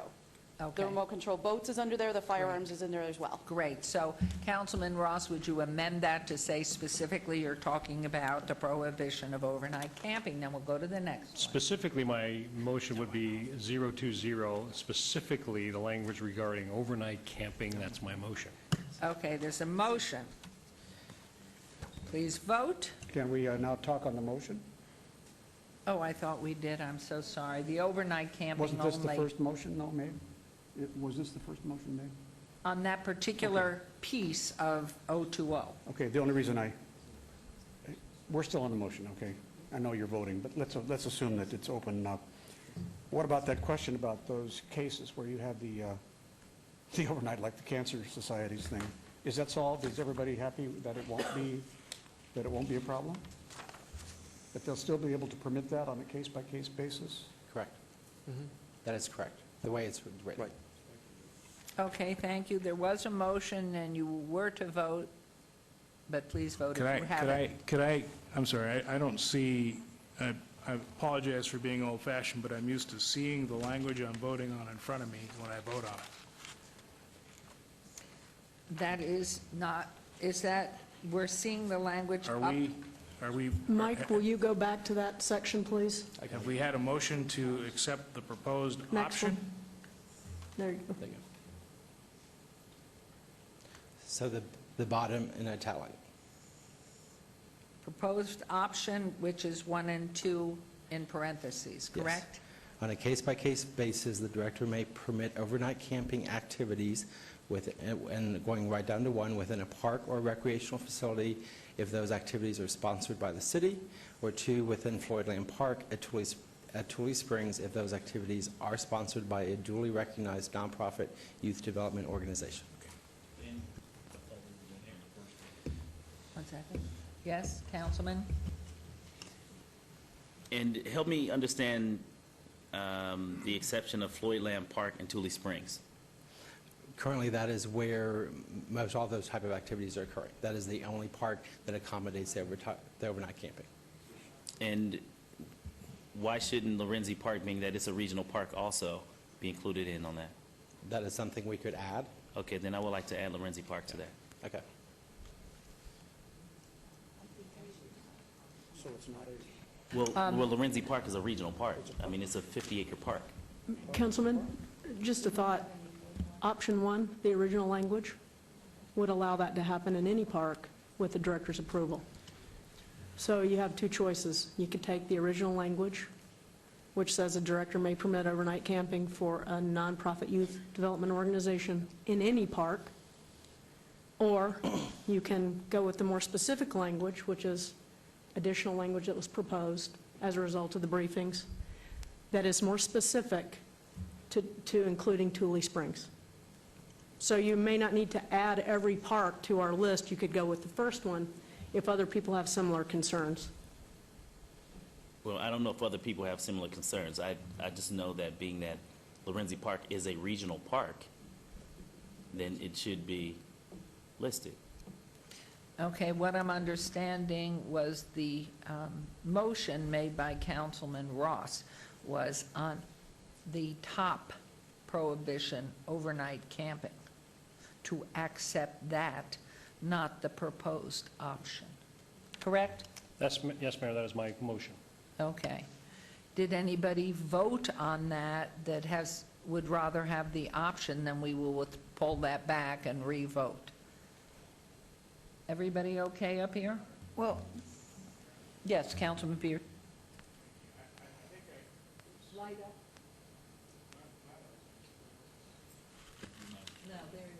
There we go.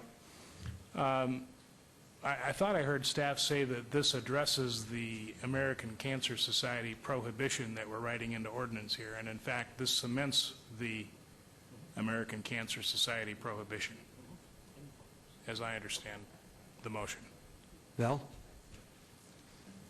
I don't know what staff has in mind, but I know that staff at some point said if someone like the American Cancer Society wants to come forward and get co-sponsorship with the city, then it would fall within the sponsorship by the city. Otherwise, it would not be allowed.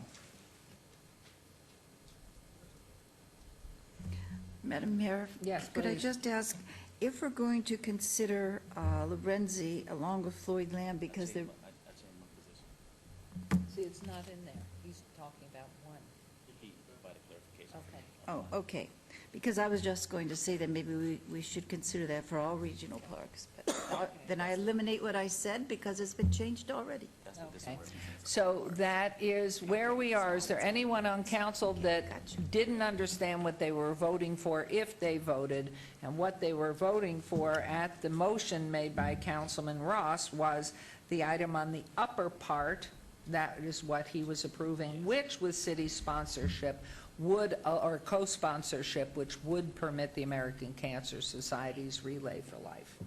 And Mayor, So- I can clarify that motion if you'd like, just for the record, Mr. Jervik, would you like that clarified? I would. In section 020, the prohibition of overnight camping, my motion is, C, on a case-by-case basis, the director may permit overnight camping activities within a park or recreational facility if those activities are sponsored by the city and are duly recognized nonprofit youth development organizations. That is the motion there. Okay, now, if that was not what you understood, please let me know, and I will pull back the vote. Councilman? So, You meant Councilman or, Beers? not and, right? You meant or? Correct, I between- did. Okay, Or you by said the- and. I'm I sorry. just want to make sure we were clear for the record. It Thank says. you, Ms. Fretwell, for that. On Councilman Beers, he has a change from whatever, so can you pull his back, and you push withdraw vote, and then withdraw, vote what No, you vote? I'm opposing this motion because I don't believe that we should require the American Cancer Society to be co-sponsored by the city. They're currently not co-sponsored by the school district when they ran their event last year, or earlier this year, up in Ward 4. Okay, so you have, And for, just to be clear, if this sentence stopped right before if, at the end of line 2, I'd be okay with it.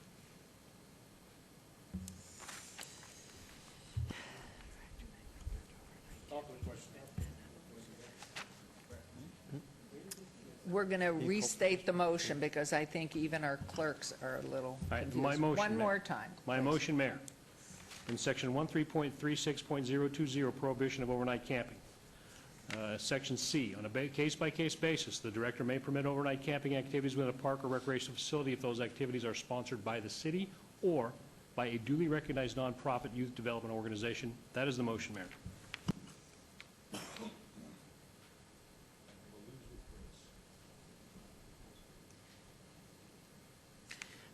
Sorry to ask a question here. Could I have, why only a youth development? Couldn't it just be a nonprofit organization, or we don't want those? I think, again, we were focusing on the practices that we've been implementing over the years. Again, it's catching the ordinance up with the kind of activities we currently get, and it's Okay. always been through the Boy Scouts and Girl Scouts. Okay, so there's not been a movement from nonprofits generally to have this, just the youth? Yes. Okay. All right, so we have, everybody's heard, we're re-voting on this now? Okay, so please vote. And please post. Wow. Okay. Now we will move on to, thank you, and that motion passes. We will now move on to 13.36.020 prohibitions. And this is about remote control boats. Oh, do you want to put your mic on? Yeah, for clarification, again, more of a housekeeping item. This just gives a provision that we were designated areas we would allow remote control, battery-operated type boats in certain parks. So it allows flexibility. That's all it does. And I have a comment, Mayor. Please. And I understand what Director Harsons is doing with the proposed option, but I am not in support of the proposed option. We currently prohibit the use of remote control boats in our lakes, and we're talking about two parks, Floyd Lamb at Tule Springs and Lorenzi Park. Am I correct, Mr. Harsons? Correct. So I would support exactly what the current code calls for in 1336.020, prohibition of remote control boats. Question, why not remote control boats? In your opinion, Councilman Ross? Thank you. Thank you, Mayor. In both of those parks with water features, there are fish, and those lakes are stocked with fish. Oftentimes, remote control boats will break down and have to get fished out. Now, if we allow remote control boats to be used in our lakes, we're going to run into a problem with the fishermen, who are actually very loud in regards to their desires for our lakes and the fishing opportunities they have in the lakes in the city of Las Vegas. I have never heard anyone complain or question or request the operation of remote control boats in any of our parks. In regards to airplanes, there are locations throughout the valley where remote control airplanes are designated and used quite frequently. And that group of individuals who like and enjoy that hobby and that sport use those locations for that purpose. So there is no question in my mind. I don't believe we need to change that. Okay, so the other question is, anything that's not remote control, but that is a boat floating along there is fine with you? If I may, Mayor, that opens up a whole nother issue with canoes and rowboats and that sort of thing in our parks, which I don't believe we'd like to see, due to the fact that we have a lot of fishermen who enjoy that recreational type activity. Okay, thank you. Councilman Coffin. Your Honor, by simply passing this as it is, just those 5 words, you'd be prohibiting some kid from running a little remote control boat, yacht, a little thingy that goes about 2 miles an hour. That's what he's saying, yes. And that's just not sensible, I think, from the standpoint of putting it in practice, because Okay. that's harmless, I think. And so I don't think we want to just tell our law enforcement people that Johnny can't do that. There's got to be some flexibility. That's why maybe somebody put in a proposed option about battery-operated boats, for example. That is down there on the proposed option. So, I mean, there's other thoughts here, but I'm not the only one with a thought on it. But by being a sole prohibition, you're too tight. Oh, I thought you Okay, thank you, Councilman Coffin. Councilman Ross. Councilman Barlow. Please turn off your microphone if you're not using it. Okay. Thank you. Thank you. I'm okay with Councilman Ross, and I understand your point and your position as far as no boats in Tule Springs or Floyd Lamb, the two parks that you're questioning. Are you okay? And Lorenzi, he said. Okay. Well, that's why I wanted to bring Lorenzi into play, because the redesign of Lorenzi, one side would be for activity, and I'm not sure if you had an opportunity to see how we redesigned the pond at Lorenzi, because half of the pond now will be coming in with a band shell, where and I'm working with city staff to also do paddle boats on one side, and fishing will remain on the other. The way in which its design works well, and so I'm okay with battery-operated boats on the side that is non-fishing out at Lorenzi moving forward. And so I'm still working through conversation with legal as well as neighborhood services, or I should say Parks and Leisure. So you would vote against Parks and his Rec. motion? Parks and Rec. I don't want to vote against it because I understand his position, but I would allow for the exception to be at Lorenzi, because that brings more kids, more families into the park, and that's what I'm trying to do, drive up the participation at my park. And so therefore, I don't want a list of prohibitions at my park, because I'm trying to get more people into the park, specifically when the city of Las Vegas, we're spending millions of dollars redoing phase 2 of Lorenzi.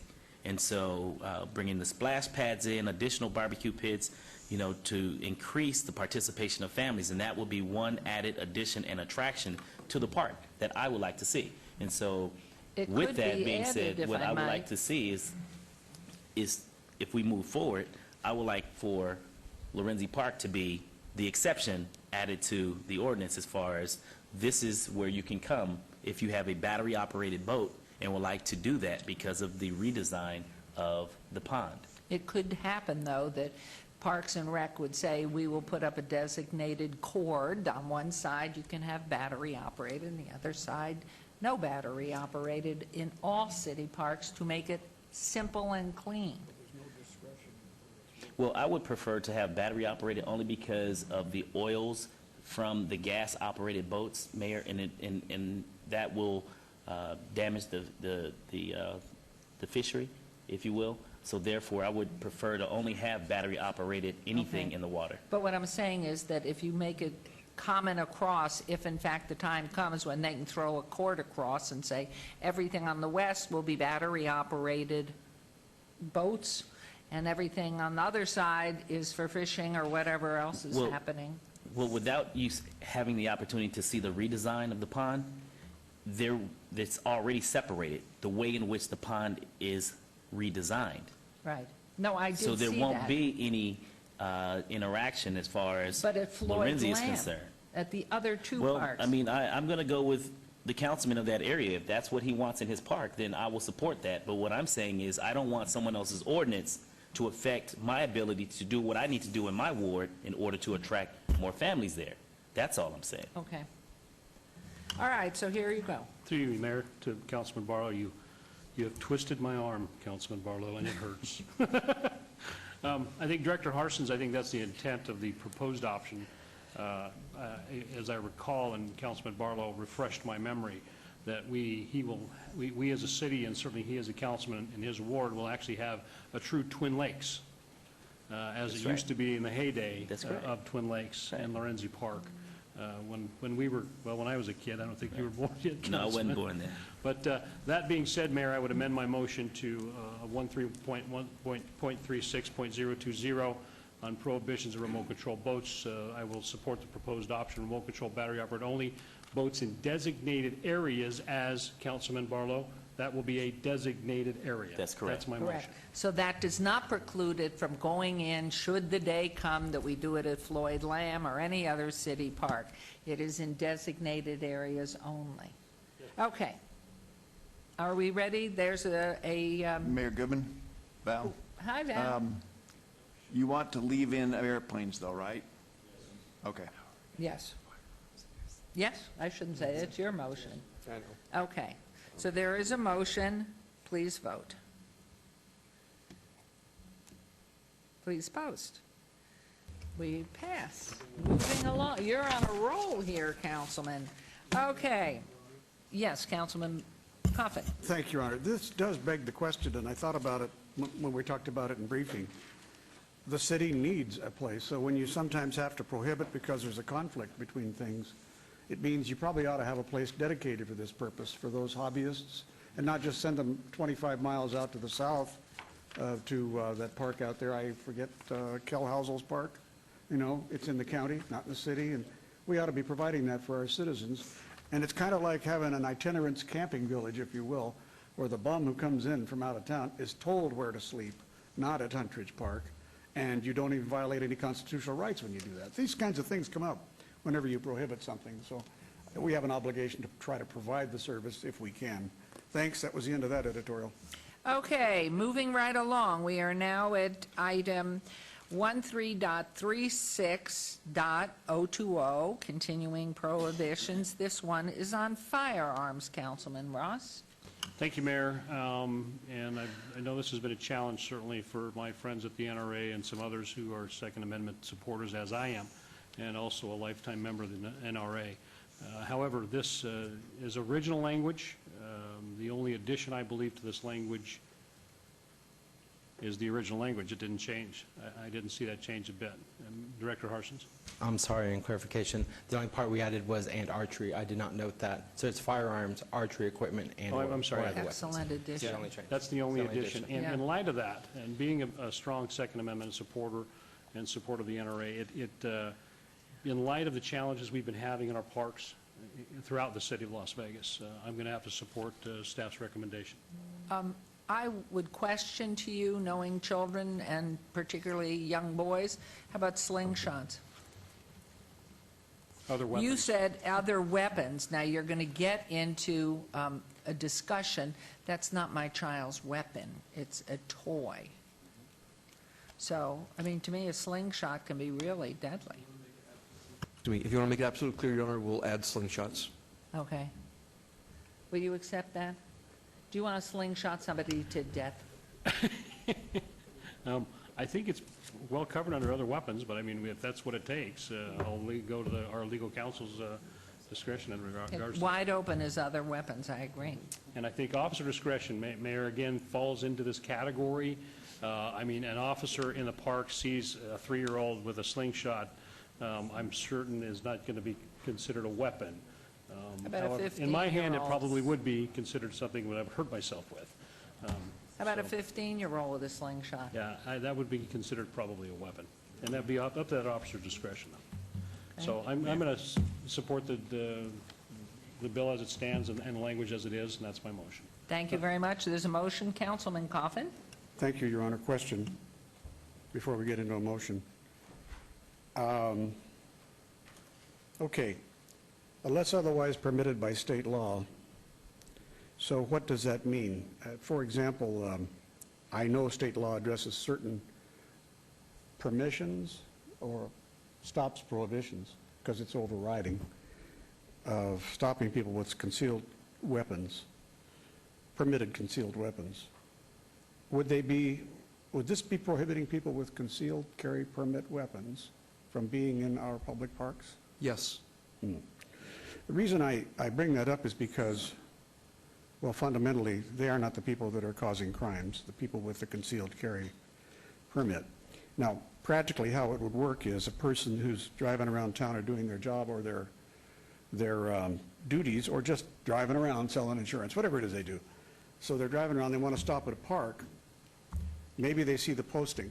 So they would be required to expose their weapon, take it off their person, put it in the trunk or some other place which might be secure in the car before they could use the park. Well, And doesn't it that say here, creates, Councilman? But it says otherwise permitted by state law. Well, I don't know what is which is a permitted by state concealed law. weapon. State law, Your Honor, is not enumerated here, so I don't know the state law on this. I'll pretend I don't know it, and I don't remember a lot of it. You're saying two separate things here. Yeah. Let's keep these concepts separate. One, you're saying we're two ways you can carry a weapon. One is always on your person if it's open and notorious, and second is concealed if you have a weapons permit. That's one thing. Put that on a shelf. We're saying in the park you can't have a weapon. We're saying it doesn't matter if it's concealed. We're saying it doesn't matter if it's open and notorious. A weapon's a weapon, you can't have it. Right, I think I understand that from reading this. There are no exceptions, unless, and I don't know what is otherwise permitted by state law. I really don't know. What I would think be? what we're saying, though, is under state law, first of all, we don't even, to a certain extent, we don't have to say that, because state law trumps local law all the time. So if the state passed a law that absolutely allowed weapons in parks, we would have to allow them.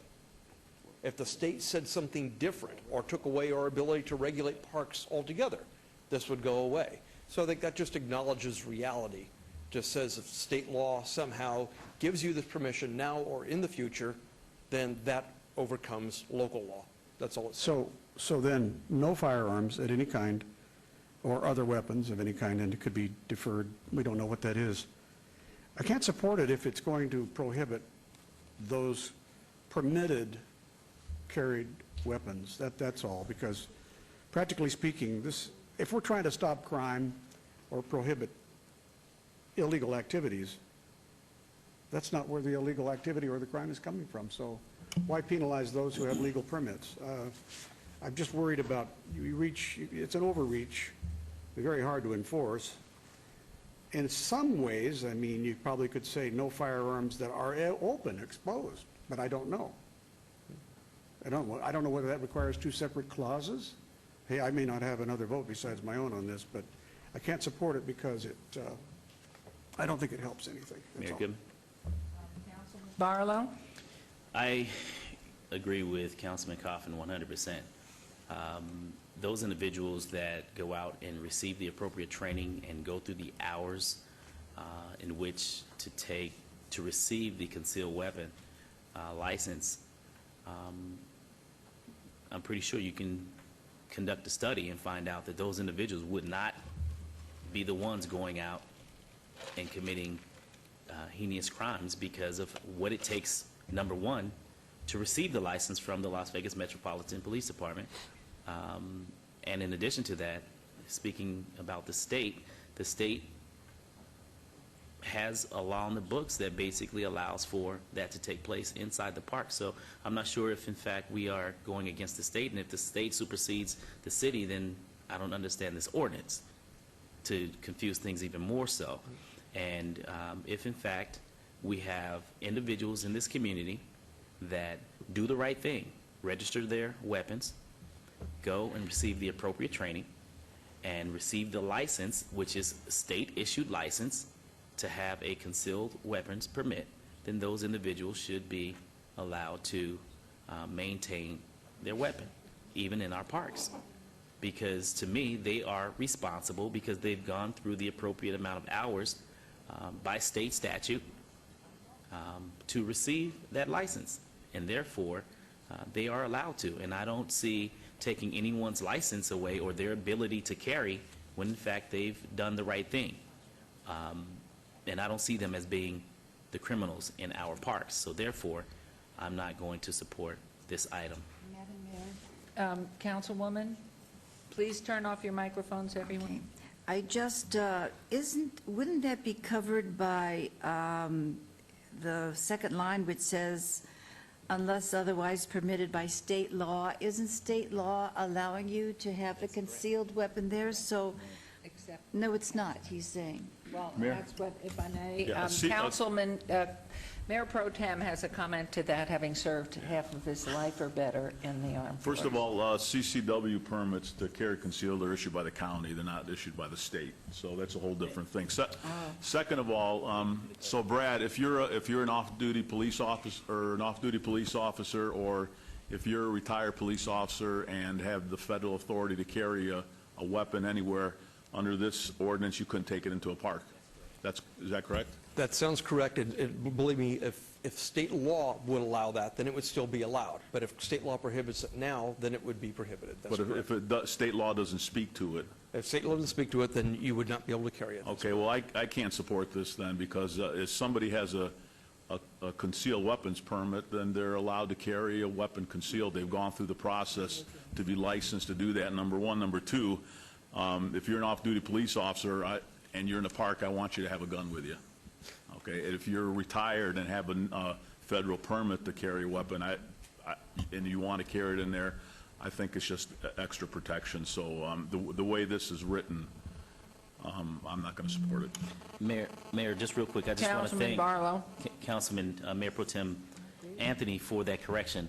I was thinking county and said state, but thank you for that clarification. It's a county issued license. Thank you. Madam Mayor, I would just like to add that I've had 3 or 4 phone calls, not right now, but I mean a few weeks back and a few months back, I've been having phone calls from people who do have this right to carry the concealed weapon, who think it is wrong for us to prevent them from doing so in the parks. Okay. Any more comments here? You bet. There was a motion, or it's been so long. Did you It's been make so a long. motion? With all due respect, Accepted. I made a motion, but I want to have some comments about this. Let me ask Mr. Jerbick. Mr. Jerbick, what has been the law in this city for the past 20 years? The language you see right here, with the exception of the word archery equipment, firearms or other weapons of any kind have been prohibited in state parks for 20 years. Okay, and I respect all of my colleagues' comments in regards to this, and I'm a big gun guy, you all know that. And I'm, Mayor Pro Tem, I support what you said. I think absolutely an off-duty officer should be able to carry his firearm or retired where he needs to. Currently, state law is that no one is allowed to bring a firearm into any government building. And I think, Chief Freeman, when we discussed this, and you didn't have my support for this initially, you said that, parks are very similar to those government buildings. The whole idea is protecting the citizens. The law-abiding citizen with a concealed weapon and who's gone through the training, or the law enforcement officer, whether he's retired or active duty, who knows what he can and cannot do, those aren't the individuals that this law pertains to. This law has been on the books for 20 years. The only change is archery equipment or other weapons of any kind. Am I correct, Chief Freeman? yes, you are, Councilman, and thank you very much for bringing that up. I just want to respectfully state that the way that I look at it is, right now, we are operating under this pretense. We're operating where we don't have any kind of weapons in the park, whether they're concealed weapons or whether they're open weapons. And the way that I kind of assimilate it to is the schools. Yes, this amendment right exists. However, in certain locations, it's not appropriate, in my opinion, to have weapons. Again, the schools. We don't have weapons within the schools, even if you're allowed to carry a weapon. Similarly, the park, the way I look at it, you're having children. Councilman Barlow, with all the respect, you said you want to attract more families. I just don't think weapons and families and children mix. So I would respectfully ask that you reconsider. It's not that we're trying to violate anybody's laws. It's that we're trying to make this place safe, and the best way to do so is operate the same way we've been operating for since 1985, and carry it the way that it has been. And it's going to be, quite honestly, it's going to be a problem for enforcement as well. Mayor, with all due respect, Chief Freeman, the individuals that go out and receive this license and go through the appropriate training to get this county-issued license have families.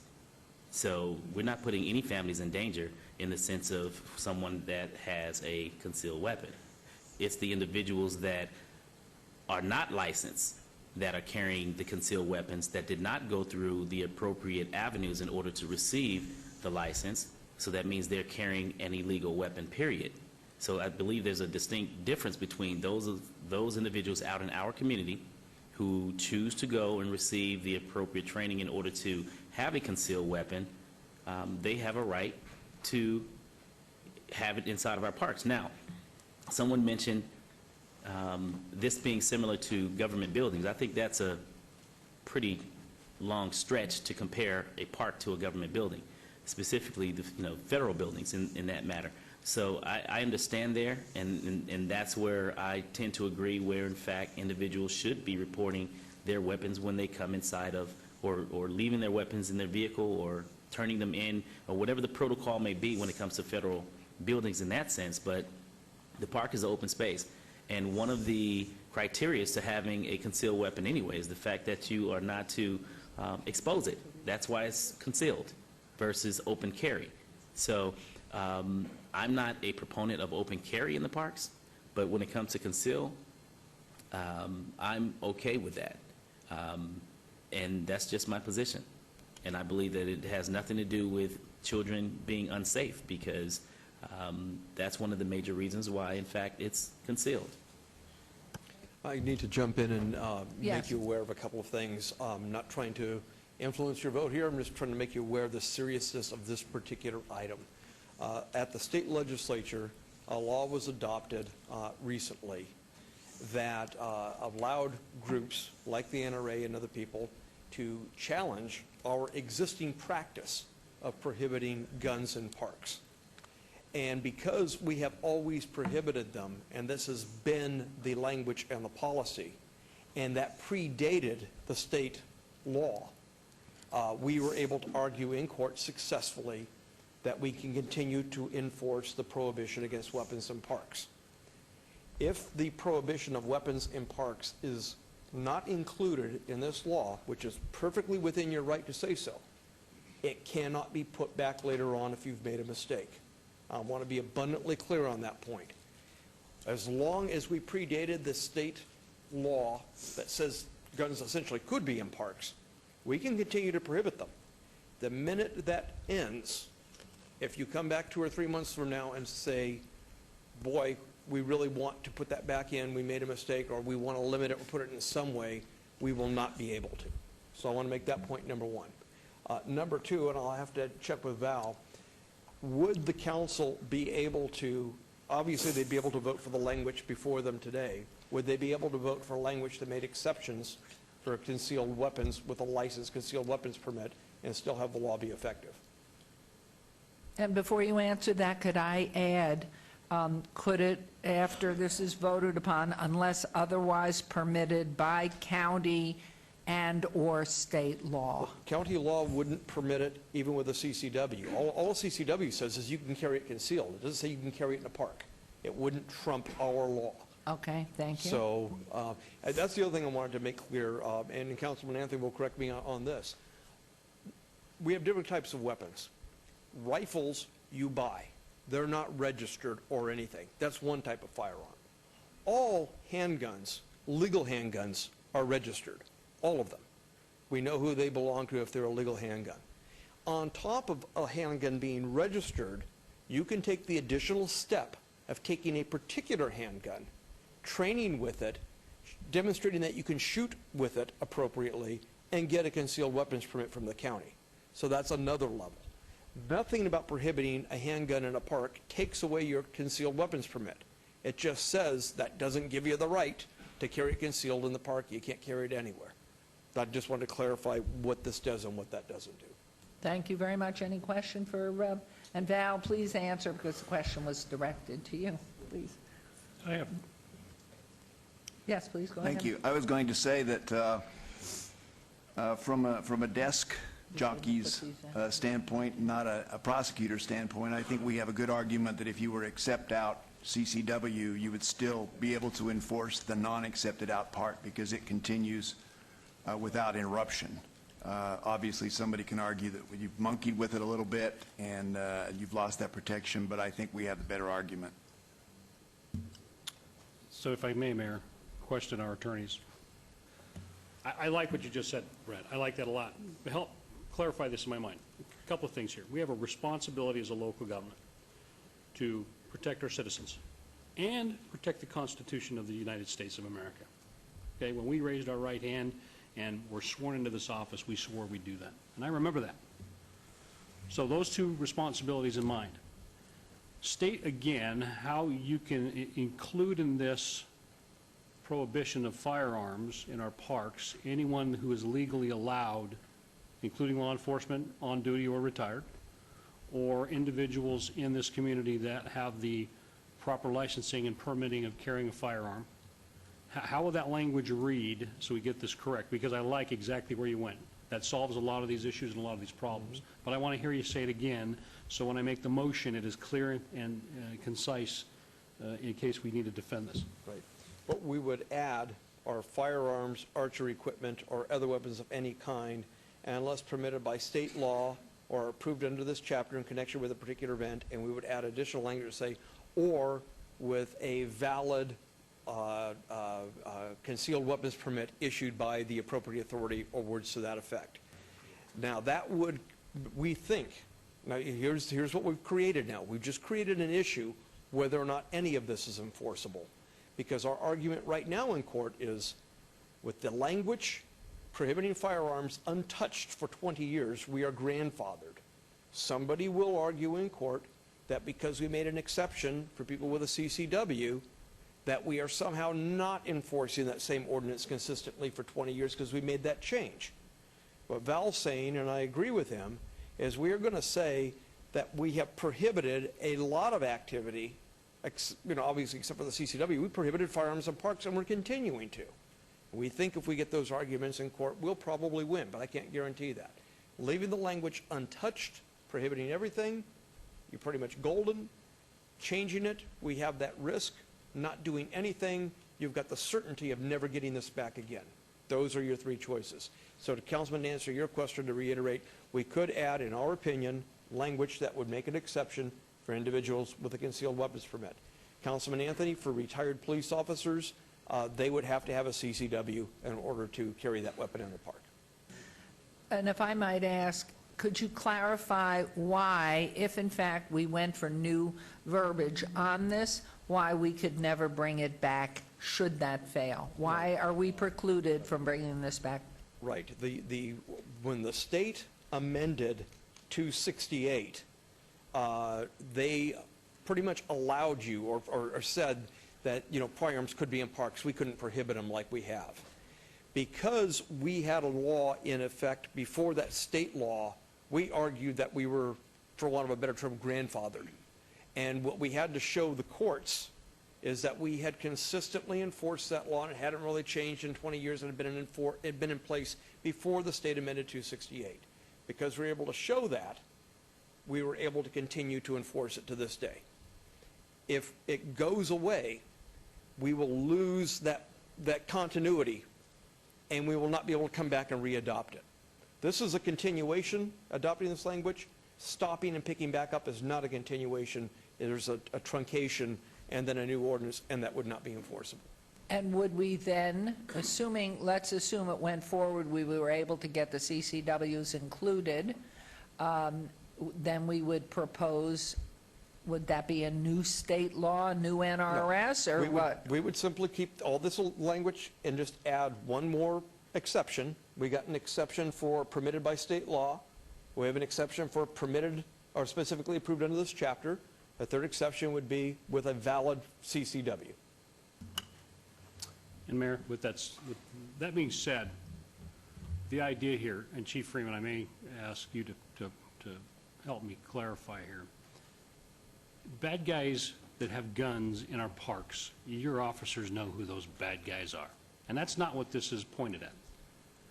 Or that's exactly what this is pointed at. Individuals who go through the requirements to carry a concealed firearm, and granted, there's mixed opinions on how much training they receive and how much training they do not receive, granted. But this says a lot in regards to our position as a city in regards to firearms in our parks and individuals who are law-abiding citizens that carry responsibly. Again, our goal is to protect the public, protect our officers, and protect the Constitution at the same time. Give me your thoughts on this, and is this something that it would be acceptable to your department? Again, I really stand by no weapons in the park, period, for various reasons. One, we've been successful up until this point. We've been operating this way since 1985. All it takes is one incident. We can't everybody that has their concealed weapon permit, we don't know. Everyone has the ability to get into a heated moment and something happening, and it just puts us in another position that we don't have to be put in. And quite honestly, again, it's a family area, and there's children present, and I respect the fact that everybody has the ability to carry, and it's their prerogative if they meet the requirements. However, I don't believe the park is a place to carry. And Mayor, through you again. Thank you. Through you, Mayor. And Chief, I respect that, and I get it. And there's nothing I can say that's going to change your position on that. I think the bad guy with the gun in his belt, whether he's got a license to carry it or not, is just as volatile and could whip that thing out and use it any time at any place, including this building, a school, or a park. So, that being said, I'm going to support the amended language that Mr. Jervik has included in Section 5 of 13.36.020, prohibition of firearms, as amended per Mr. Jervik, and that's my motion, Mayor. And what I want to do is, before you vote on that, is it's to make that exception for CCWs. I want to give Mr. Steed enough latitude with that motion to craft it the right way. So it'll be an exception for CCWs. It might be, say, issued by the county. It might be, say, legally issued, but he'll have to craft that. So if you're comfortable with that, we'll take that direction from your vote. And therefore, too, you will get back to us if there is any issue. We will. With that change. We will. Made. Any other questions, comment, ready to vote? As amended by Councilman Ross, then please cast your vote. Can I just ask to have that stated? Would you restate that, what you just said with the CCW? Right. What we would do is we would add a third exception. Right now it says it prohibits firearms unless permitted by state law or otherwise approved under this chapter in connection with a particular event. And the third thing we add would be with a valid CCW or words to that effect, and Val will draft that language. And that's what the chief felt was the best way to go. No, No, the chief does not want the language don't with the go that CCW. way. Right. Oh, Leave okay. it as is what the chief was recommending. All right. When asked. You spoke very well on that. Thank you. Okay, so there is a motion. Councilman Beers? Thank you, Mayor. I just wanted to briefly recite the operative portion of NRS 268.418, which speaks directly to us as the governing body. The governing body of each city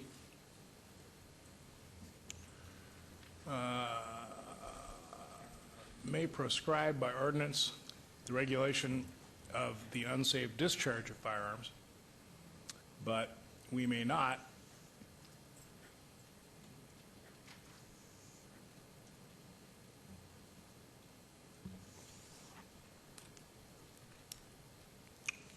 pass, let's see, the wording is specific statute.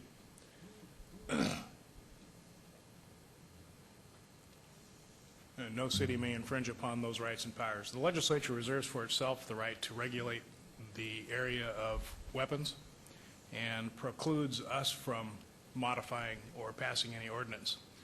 Our current regulation is grandfathered because there's a small exclusion in the initial law, and we preceded that.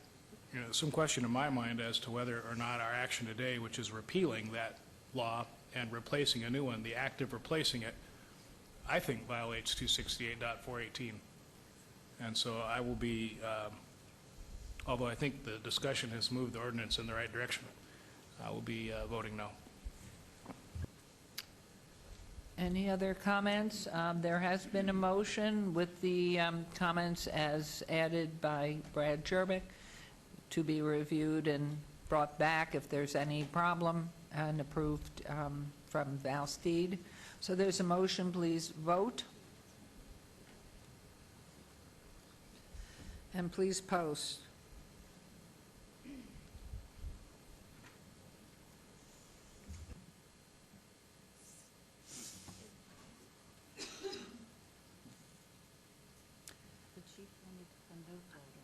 She wanted, yes, the chief wanted a no vote.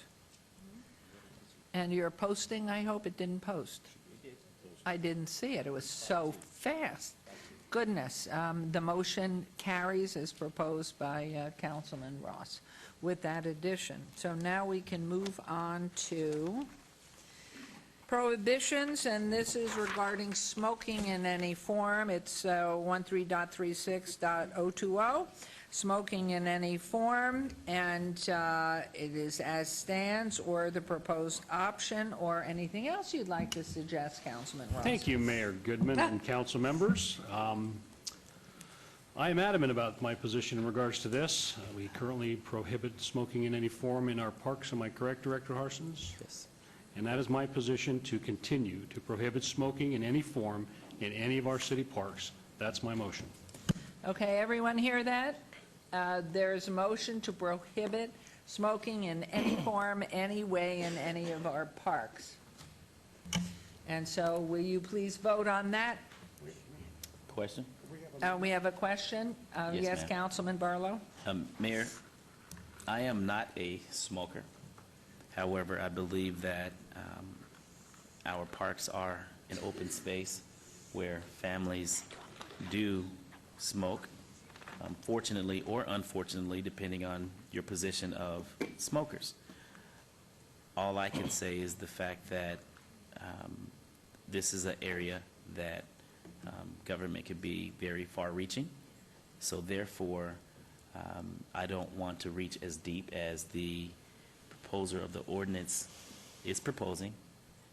I am in support of designated areas as a point of balance, such as proposed option 2, and that will be my position as far as not supporting the motion, but in support of option 2.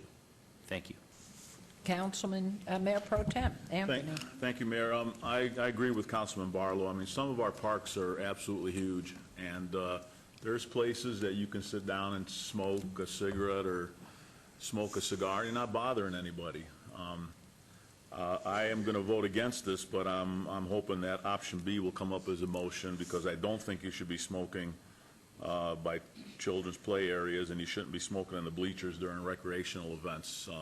Those two I agree with, but the rest of the park, I'm not a smoker either. Well, no, I smoke cigars. I don't smoke cigarettes, but I think you should be able to do that. Thanks. Thank you very much. Anyone else for comment? Councilman Beers? Well, thank you, Mayor. I'm not a smoker either, but sometimes, occasionally, I do pass gas. Are we next? Yes. No passing gas in parks. I guess that was a rhetorical question. Is there anybody, yes, Councilman Coffin, I almost forgot your name after that comment. Just call me Bob. Where are we? I mean, We are I'm gonna under, propose- there's been a motion made. Yeah. Prohibit smoking in all parks, all areas, no equivocation, all kinds of smoking, no smoking. I'm Total gonna- ban. I will propose an amendment to the motion. There's a proposed amendment, Councilman, if you will hear him. Mayor, I think I'd rather vote on my motion and lose, and Okay. then let someone else make a motion, because I I will thought not support motions it. were always allowed on, I mean, amendments were always allowed on motion. The under our rules. request is always allowed, so are you going to give him that prerogative to make a Oh, request? is it typically that the maker can then say, no, I will not accept amendments? Is that how it Yeah, works? not to be rude to you, Councilman. What? Not to be rude to you, Councilman, but I'm not going to accept your amendment. I'd like to vote on my Okay. motion as Okay, so I don't know what But the he can practice is. still say it, can he? If that's Yeah, the oh, practice certainly. on the council, okay. No, I but, think what he's saying, he'd just like to see this either pass or die on its first vote, then we'll give you the floor back, because he Okay. doesn't, he absolutely unequivocally I hate to have to says, vote against it, no you know, smoking that's in a- any form Because on our it's good parks. in Thank you, some Councilman. ways. I understand. Okay, so we'll get back. You'll be next up. There's a motion, please vote. To unequivocally accept there is no smoking in any form on our parks. Yay or nay, or abstain? Okay, that motion failed. You're doing fair today, Councilman Ross. Fair. Mayor Goodman? It did fail. We now are going to move along with a well, should we go back first to Councilman Coffin, who wanted to speak? Recognize Barlow. Okay, Councilman Barlow? I would like to make a motion that we move forward with the proposed option B, and that will be my motion at this time, and open it for question. Okay, and just for the record, the proposed option B, smoking in any form is prohibited at any location within a park or recreational facility that is within 10 feet of, 1, the perimeter or boundary of any area that has been designated and posted as a children's play area, or any bleachers that are being occupied for purposes of observing sporting events or recreational activities, for the And record. that is your motion. Yes, Mayor, that is my motion. Okay, anybody else with comments, questions? Councilman Beers. I'm scared to call on you now. Thank you, Your Honor. No, this is a tame. Originally, in making this suggestion, I was thinking that lit cigarettes dropped on artificial turf would be really bad, which is why I suggested including artificial turf. And if you would update me as to why we're not, there was a reason, but I forget. That's true. Why we wouldn't include artificial turf surfaces. I just think that it's not like grass where you can. And I will step tell you, on it. as bad as your last comment was, this one's good. Redemption is never easy, but I keep trying. And staff is fine, I would say we were fine of adding, as opposed to in children's play area, artificial turf and so forth, so we can add. Okay, Councilman Barlow would like to amend, please. I would like to amend my motion to include smoking will be prohibited near or on, or however staff wants to place it, where our parks have artificial turf. So you can clean that language up. How about on artificial turf or within 10 feet of artificial turf? I think more. I would like to say distance more because of the for winds. Artificial. The wind. Pick a number. Well, 10. if, Can we go with 10? well, let me ask this question to our park staff. Okay. As far as Lonnie, and I see you coming forward, as far as because there's only certain parks that have artificial turf. Ed Fountain, I know to be one, and I believe the only one in my ward. And if all of the recreational area within Ed Fountain Park is artificial, then I would like to have that prohibited as far as smoking in those parks. And I know that this may convolute it a little bit more, but those artificial turfs must be protected because we spend so much money to pay for those, to pay for that turf, that we can't have it destroyed because one cigarette burn could really damage the turf moving forward. So I would be open to be very flexible as it relates to the artificial turf area. So we're saying in any park that contains any artificial turf. Councilman, Lonnie Zimmerman, Deputy Director of Parks, Recreation, Neighborhood Services. I think one thing for your thought, too, is when we have belabored this conversation and briefed many times, and the artificial turf comes back obviously because of the expense associated, as you referred to, Councilman. But I think the spirit of this, when we talk about perimeter boundaries or child play areas, are we really talking about sporting events? And here's the one concern. All of our parks are different, but what you may want for your consideration is many of my family smoke, not I have worse habits, but not smoke. My dad can technically stand on the sideline of an artificial turf and or a grass turf right now and smoke. I think the spirit of what we had talked about this whole time was to prevent that from the active recreational. I think if I might offer for suggestion in the consideration for your motion is that within 25 feet of the sideline of any recreational sporting event. 75% of our activities in our athletic fields are for children's events, so that's what we're really talking about. Councilman, to be specific to your question, one thing about the prohibition against sports at Ed Fountain is that would wrap in the bike track there, and also sometimes we have special events there that are not sporting events. What might that prohibition mean when it's a festival type activity? But I think if the kind of left-handed way to also do that, though, is we have sidelines throughout your park. If we limit smoking prohibition to within 25 feet of any sideline, what we've really done is made only the bike track area of that smoking permissible, and that's actually operated by a third-party vendor and would be up to him as to whether he wanted smoking within his boundaries or not. But I would like to go 50 feet.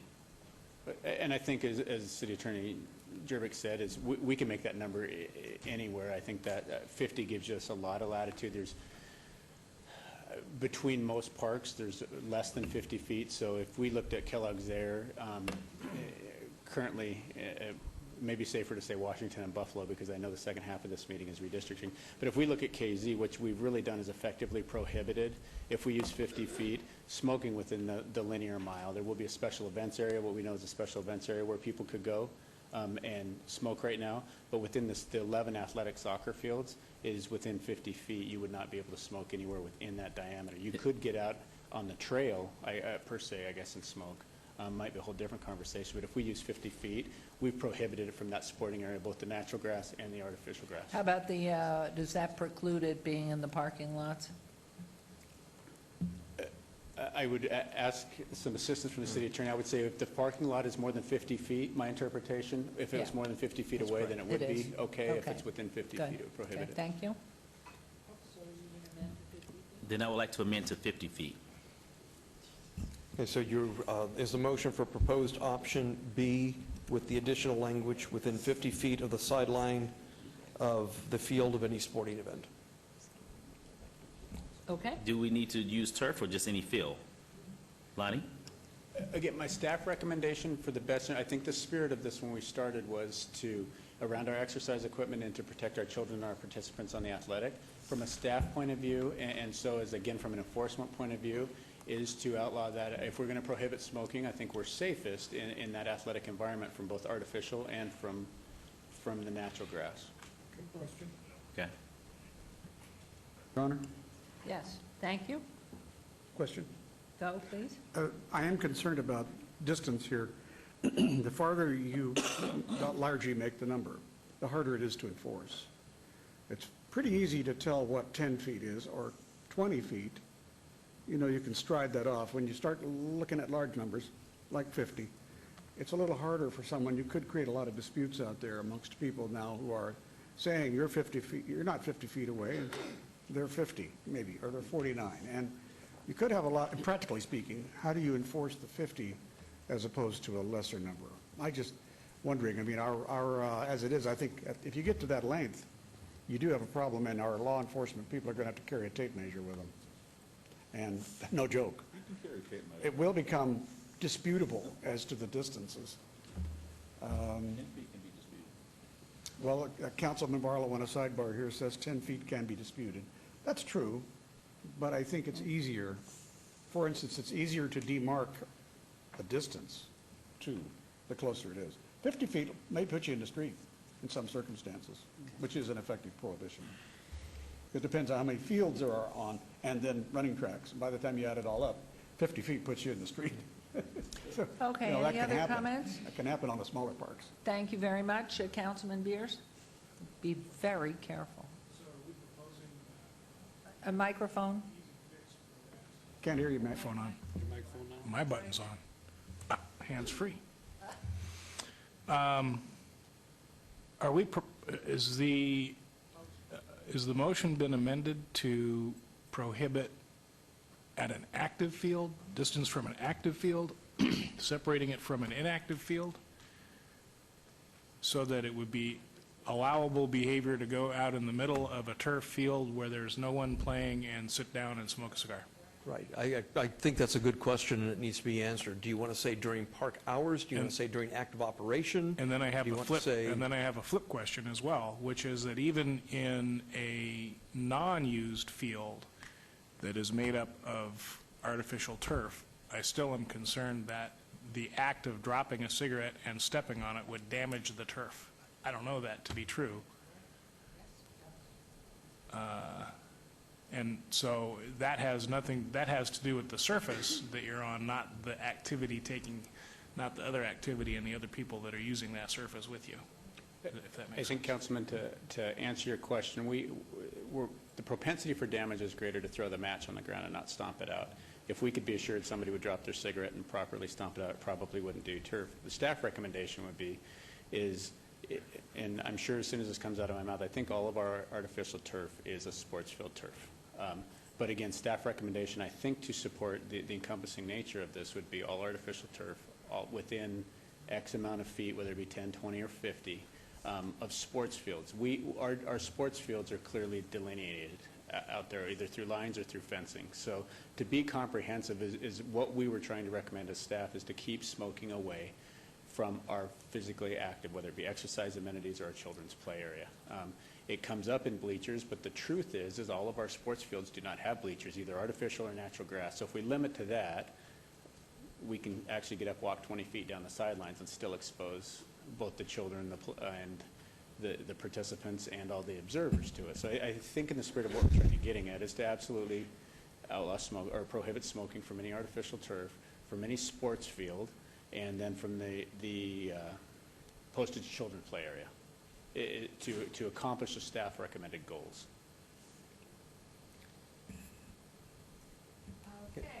We have a motion, as stated, but with, at the limit being 50 feet. 50 feet, I understand. Let me just, I have to ask staff a couple of questions and council a couple of questions so we Please. get the amendment right. One, when you say that all of our fields are clearly delineated, what about baseball diamonds? I was thinking soccer fields and football, we know, they have a white line around them. What about baseball? Baseball diamonds have fencing, and I'm trying to think, we may have one through on a shared facility that has no outfield perimeter fence.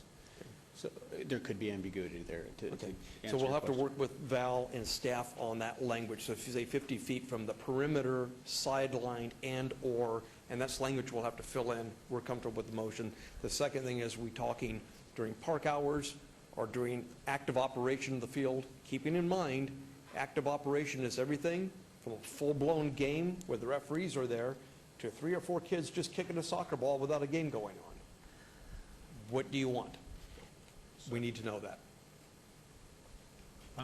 Well, I would agree with the second one. I mean, what I'm thinking of when it comes to smoking in a park is that you're in a big park or you're at one of these places that you rent, to have a picnic, a family gathering, and somebody wants to sit there and smoke a cigar or a cigarette. It's nowhere near a children's area. It's not near an athletic event. It's not near or it's in the middle of a park. So I don't think people should be smoking next to an area where people are playing soccer or girls softball, those sorts of things. That was my... 50 feet from a field, whether inactive or not, just 50 feet from a field was 50 feet. That would be my recommendation for Councilman Barlow. If you're good with that, we understand the motion, and we'll draft the language. Okay, so And then do you it's up want to to you to vote. specifically state that? Councilman Barlow? I would defer to council to interpret what I'm thinking. Give it a shot. Only your wife can do that, for heaven's sake, Councilman. Gotcha. I understand. I think I articulated the amendment. I think I understand the parameters. I think Mr. Steed does as well. If you do, then... call for- Active or inactive fields? Active or 50 inactive. feet. It would just be 50 feet from a field. Perfect. All right, there's a motion. They're looking pregnantly pausing down there. Okay, please vote. Your Honor, Yes, sir. I don't understand the details of the motion, so I'm going to wait until I see it, and thus I have abstained. Okay, thank you very much. But you want to articulate it, so, I mean, we've voted, it's already done, but just for clarification. I can tell you, the written portion is on page 9 of the handout of the slideshow, and it begins with proposed option and then B. The motion, as I understand it, is all of that language on that page, and you have 2 bullet points. A third bullet point will be added by amendment by Councilman Barlow to read within 50 feet of a sideline, the perimeter, or, and then that blank will be filled in by Mr. Steed. It will be to, how do you measure 50 feet from a ball field? Anyway, 50 feet from the sideline, perimeter, or blank of a field of a sporting event. Thank you, and that would be right up there under proposed option B, right at the top, the second line, that would become 50 This would be a feet third rather bullet than point. 10. 2 bullet points, so you'd have 7 bullet points. Great. All right, so we did vote, please post. It's posted again. Gosh, I'm looking at the wrong place. Motion carries. Thank you very much. We are moving on to wording recommendations, and this is 13.36-090, wording recommendation. And see it as is. Councilman Ross is gone. Do you want to move on this, Mayor Pro Tem? I'll make a motion to approve as originally stated, the top section of that PowerPoint. Okay. Yes, Councilman Coffin. I'm trying to figure out, am I missing a page here in this proposed option? There's a colon and then, It should be on page 10 of the slide handout. well, But you it's don't not have in that. print. Everything else has been in print up to this point.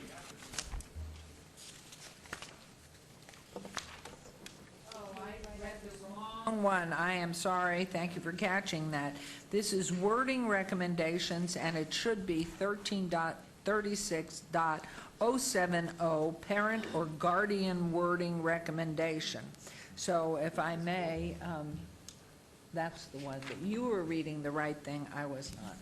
Yeah, that will be my motion to. Do you want to put on your mic? Well, it goes to the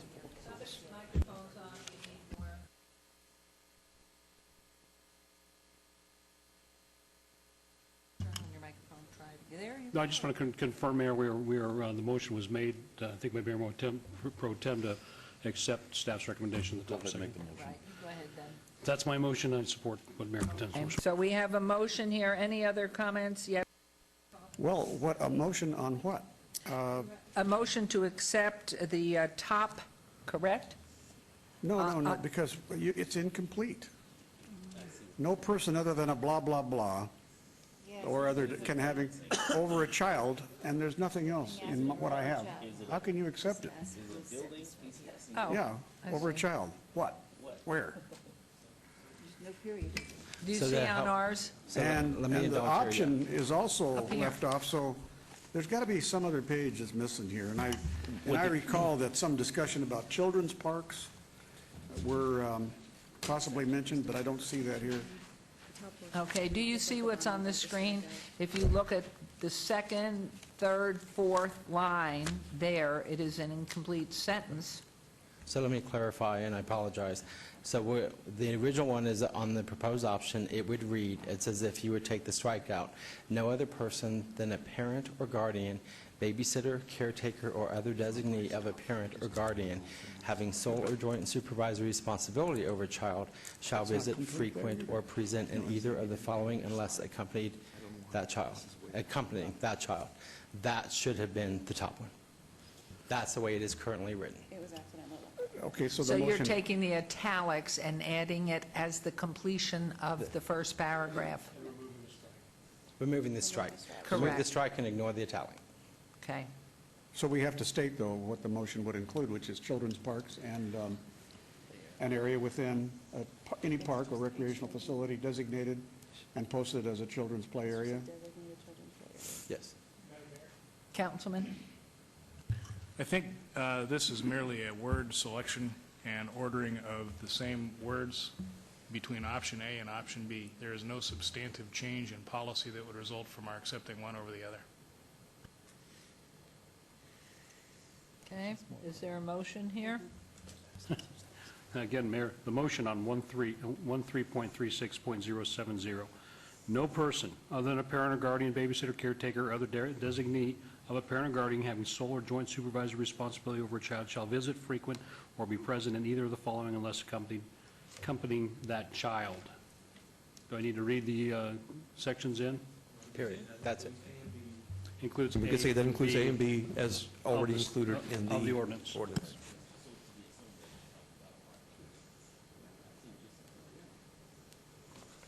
Okay, there's a motion, please vote. We need a motion thing, thank you. And please vote, and please post.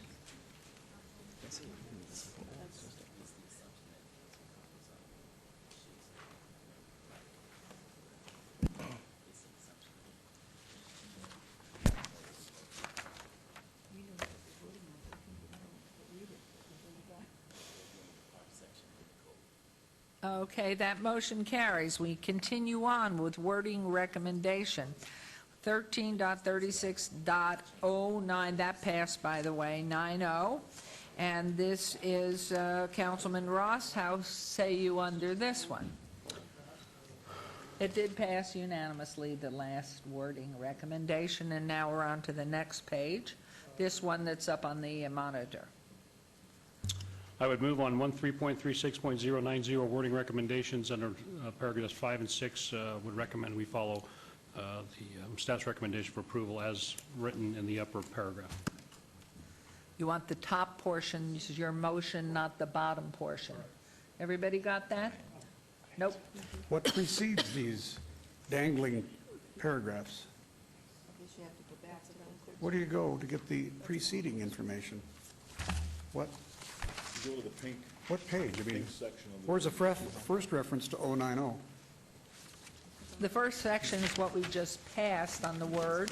Now we're on to the next recommendation, which is numbers 5 and 6 at the top, is what Councilman Ross has just proposed. What to is the accept those. context of 5 and 6? This is all park and Maybe I can help. facility. The 090 says the director may deny or condition the issuance of any permit applied for under this section in order to protect the use and enjoyment of the park, to protect the health and safety. These are the standards that the director uses in granting a permit for park use. The only debate here, believe it or not, is whether or not there should be an or between reason 5 and reason 6, or leave it as written without the or. So I guess the implication is it could be for this, or this, or this, or this, or this, which we think it already says without the or. So And Mayor and Councilman. that's a lot of words for 2 letters, but it's in Councilman your Copeland, hands. through the mayor, with your permission, Councilman Beers is correct in regards to the wording in this. I mean, one way or the other, it really doesn't matter. I'm not quarreling with the wording. Okay. It's just that the context was absolutely missing here, and so one cannot tell what you're voting on. That's all.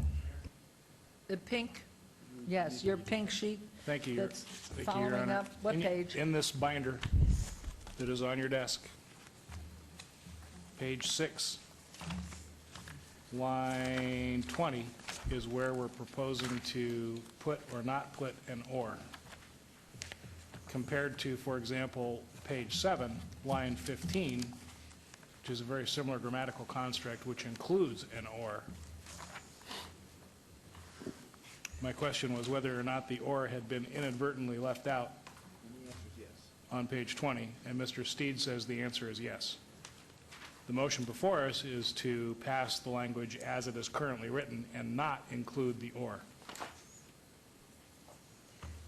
And so everything inures back to the director may, in the top, just before the half page, the director may deny or condition the issuance of any permit applied for pursuant to LVMC 133680 in Order 2. And so we're in the Order 2s, 5 and 6. Mayor, I don't see why we need to have an or, and I'm being told that Steve feels that we should have the or. I prefer having it the way it is, because keeping it clean and free from debris isn't ensuring that the group does not disturb persons who occupy the land. It could be that debris is going to disturb people who come after they occupy the land. Correct. I think that was his motion, Councilman Ross, without the or. That is correct, Mayor. Thank you, Councilman. Okay. So there is a motion. Please vote and please post.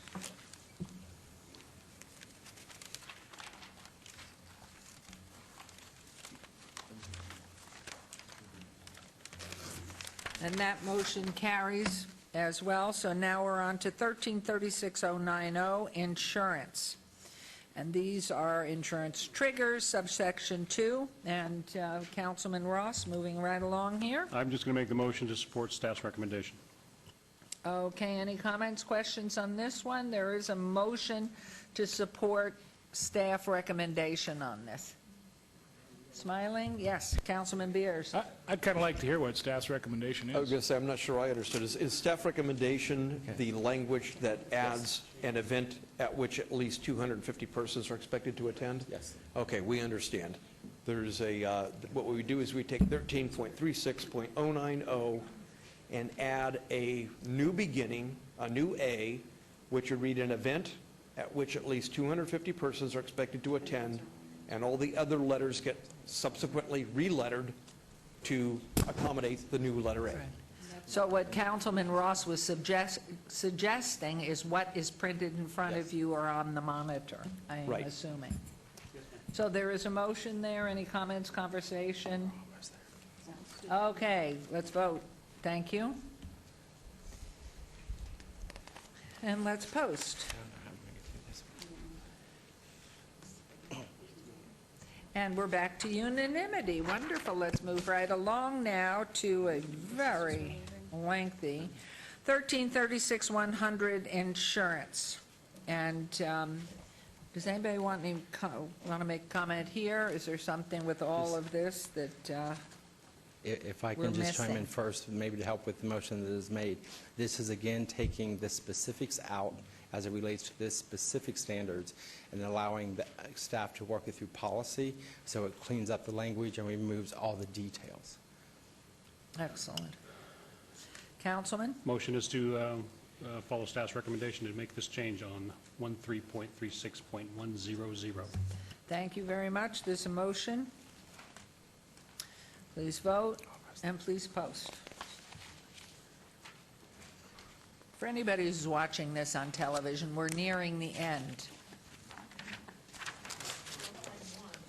Item 1, right, we held the, this was item 2, that we held item 1, which was supposed to take just a few minutes to get all the data. So if you're still with us at 4 o'clock in the afternoon, we're nibbling on nuts up here and drinking water. Okay, we are moving on to 13.36.090, permit denial appeal. This is so much and fun. again for- Councilman Ross. Well, I'm sorry for clarification. Director Harsons, Clarification. with your permission, Mayor, Director Harsons. Okay. What this provision does is currently the way it's drafted, a denial process can occur. My denial can be reviewed by a city manager. The proposed language would add another avenue that if time permits, if it's not time sensitive, the applicant could actually appeal the city manager's decision to the city council. That's the only difference. We love process of appeal in place. Councilman Ross, does anybody have a comment they'd like to make? Yes. Yes, Councilman Beers. Thank you, Your Honor. Having reflected upon staff's response to this question, I'm sorry I asked it. And when we get there, we'll be supporting the original language. Okay, the original language down there to my left. Councilman Ross, ready to roll. Yeah, my motion would be to follow Director Harson's recommendation or staff's recommendation regarding the permit denial process in 13.36.090. There's a motion, please vote. And please post. Before we post, Mayor, Director, with your permission, could you explain to the council? Again, this is, the provision that I hear is on the table is that the denial, an appeal to my denial would go to the city manager's office and she would make the final decision. And therefore, then, upon hers, then, or his, whoever it would be, would come to city council, or as it dies there? No. Dies there, It would stop. at the as city manager. originally Yes. stated. Okay. So there is a motion, please vote, and please post. And that unanimously carries, I think, nope, spoke too soon. We are now into Dogs in Park, 1336-130. Oh, I love this one. This is a very good one. Anybody have any comments about Dogs in Park? If not, Councilman Ross. Would move to follow staff's recommendation on 13.36.130. We have a comment? I feel a comment. Did anybody consider just putting down animals in parks instead of dogs? Because there may be other animals that, how are you going to allow others to do it, but not the dogs? It actually does say animals in the language. I don't know why it says dogs in parks. Should we change it to animals in parks? It was part of the question. No, but up here. Well, it says dogs in parks because that was staff's shorthand way of referring to the issue that was brought up, but the whole provision talks about animals. Where is that? Can we What call it no page? poop left behind? Could you give us a citation, the pink page? Where does it say that? Very top, right. Got to help her find it. Okay, because I see, I saw it somewhere. No, but the heading. It's page 9, line 17. It says animals. I'm trusting you. Does it say all animals? Yeah, that's what it says, any animals. Default is no animals. As a dog and the things that park fall area. are the exceptions. Okay. Okay. That's my motion, Okay, there's a motion on dogs in parks and animals in parks, so if you'll please vote and please post. I have a question. Animals. Thank you, Councilman Coffin. Yes, sir. It's after the, I'm not trying to slow the vote. You can, I voted for it. Please post. That carries. Thank you. Do we have these bags, these feces bags, poo bags? Have we got them at every park? Well, I'm thinking we ought to have them at every park, and I'm kind of curious what we can do to help mitigate the problem. Somebody walks up and the dog has to perform. And I Well, think- ultimately, we should have we should be able to help citizens who do have this happen. Councilman, answer your question, do we have dog bags in every park? We do. We do have doggy bags in every park? Okay, I don't think so. Could be wrong, but Well, that's a recommendation. Please do have poop bags everywhere. Yeah, Since we poo. have butt receptacles, right? Mayor, we'll follow up on that. That's not in this ordinance, Thank you. but It's not in the we'll follow up on it. ordinance. Thank you for your patience. Thank you very much, everyone. And Mayor, we Mr. need one Jervis. more vote. Now that you're done with all the amendments, we need a recommendation of a pass or don't pass of the amended bill to the city council, from the recommending committee. from the recommending committee as a whole. Okay. May So I? if you're comfortable with the Recommending amendments. committee members, may I, with your permission? I would move to move this forward to the city council as amended with a due pass. Thank you. There is a motion, and please vote. And please post. Somebody's missing. Me? No?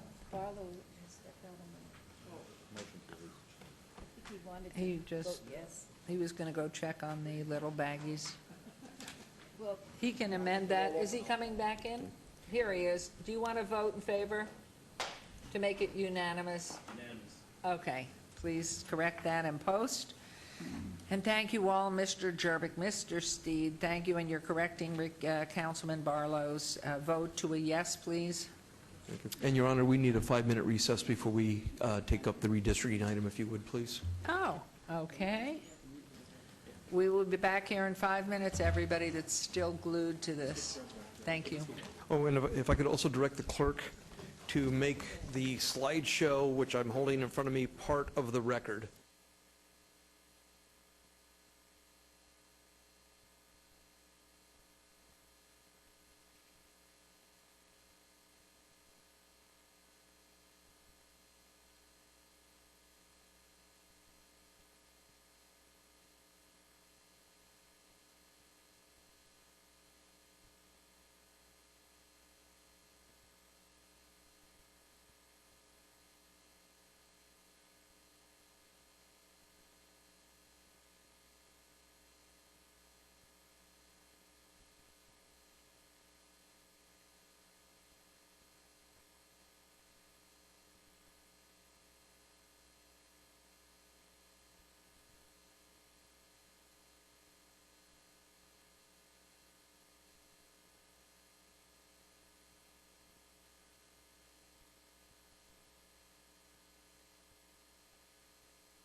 Mr. Jervik, are we ready to roll?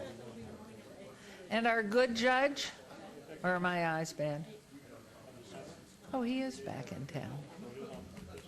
Okay, everyone, we will continue from our recessed 5 minutes. And the floor is, are we in quorum? Yes. Mr. Jervik, the floor is yours. Well, I just have a couple of comments before we begin the presentation from Judge Kessler. One, as you are aware, we are in a year where we have to redistrict the City of Las Vegas wards. The charter of the City of Las Vegas states that in a census year, if the wards are off by more than 5%, they need to go through redistricting. The census, the official national census was 2010. We were off by a lot more than 5% between Ward 6 and the other wards, and that's why we're doing this redistricting.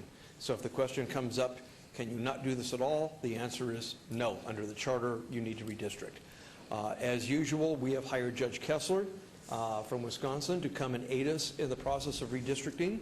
Over the past several months, Judge Kessler has accomplished that. Judge Kessler and I held a night hearing back in October to present the maps as they were then configured to the public and answer any questions. There were no members of the public that had any questions. Judge Kessler made some comments for the record. He may wish to make them again today. Before going forward, and with Judge Kessler's presentation, and I don't know how he wants to handle this, there have been some changes to those maps from the time they were presented to the public and put on display in the lobby until today. Those changes will be explained by Judge Kessler as he goes through the maps. So with that, thank you for your attention, and this is Judge Kessler. All right, Mayor, thank you. And first of all, I understand that you just successfully completed an application for re-election. I did, thank you. And we all absolutely congratulate you. Thank you. And wish you much success. And for your state constituents, aren't they lucky? But And so for the record, would you please state your name for us? I'm Frederick P. Kessler. I'm a former circuit judge in Milwaukee, Wisconsin, and I have worked here in Nevada on and off since 1991, working with the legislature, in fact with then Senator Coffin, back in my first stint in the working with the legislature, and then was asked if I would assist the city council, and worked also with the county commission and worked with North Las Vegas. This is probably about the 15th or 18th time that I've been out here and worked on this subject, and it's been a great pleasure for me. I have made many friends, and I have enjoyed the opportunity to be here. I want to talk a little bit. First, it's my understanding that Councilman Ross and Councilman Anthony have had some concerns because constituents were a little bit concerned that some well-established subdivisions with active neighborhood organizations were split in that first draft that we made. And they've asked if we could remedy that, and so that each one of them has one homeowners group in its entirety. The option to do that actually did reduce the population disparity between those two districts. I can pull that out exactly, but I don't have it right in front of me right now. But it probably reduced it by the equivalent of about 100, 150, 200 people. And I think that I would strongly recommend that the area which we have, which was affected, is that the area between Jones and the city limit and between you have to forgive me, Craig Road and Ann Road. That's the area that we were dealing with. The area that would be between Ann and Lone Mountain. Can you point to those, Mr. Jervik, for us, or the people that are watching? Well, the judge is going through this. Can we go to the overhead? Yes, okay, if we you're are. on the overhead right now, let me point out, this is the map before it was amended today. The areas I'm pointing to are the two areas that Wait, Judge can you put Kessler- on your, oh, you can't get a microphone over there, okay. The first area I'm pointing to is an area bounded by Ann Road, Decatur, Lone Mountain, and I don't know the name of the other road on the side here, but it's this area This is the Los Prados That's neighborhood. Jones Boulevard. Jones, that's Jones. I'm sorry. Yeah. This is the Los Prados neighborhood. That neighborhood, under the proposal before today, split that community in two. And Brad, The we stuck there. proposal That's- unites them both as part of Councilman Ross's ward. So the green will go away. That is precinct 2352, will become part of Councilman Ross's ward. Similarly, below that particular subdivision is another subdivision. That's the Rancho Altamira subdivision. It also was split in two under the original proposal. And so to correct that, I'm pointing to precinct 2037 will become green and will become part of Councilman Anthony's ward. So what I'll do is I'm going to put down a new map on top of the old map that reflects those changes. Can we get a zoom, please? If you can zoom in, you can see the area that I'm pointing to with my finger is now all beige. That's all Councilman Ross's. That's all that's all Los Prados. And all And the Ward area that's 6. green down below is Rancho Altamira, and that's all Councilman Anthony. And all Ward 4. That's correct. That's correct. Okay. Then it reduces the disparity, and I have the disparity, and I'm going to put that on top here so that you can see what the population impact of those changes are. It doesn't affect the racial composition in any way or in any substantial way in any of those two districts, but it reduces the disparity between those two districts. They had a higher disparity in the original plan as offered, and so now what's happened is in District 6, there's 96,515, and in District 4, there's 96,673.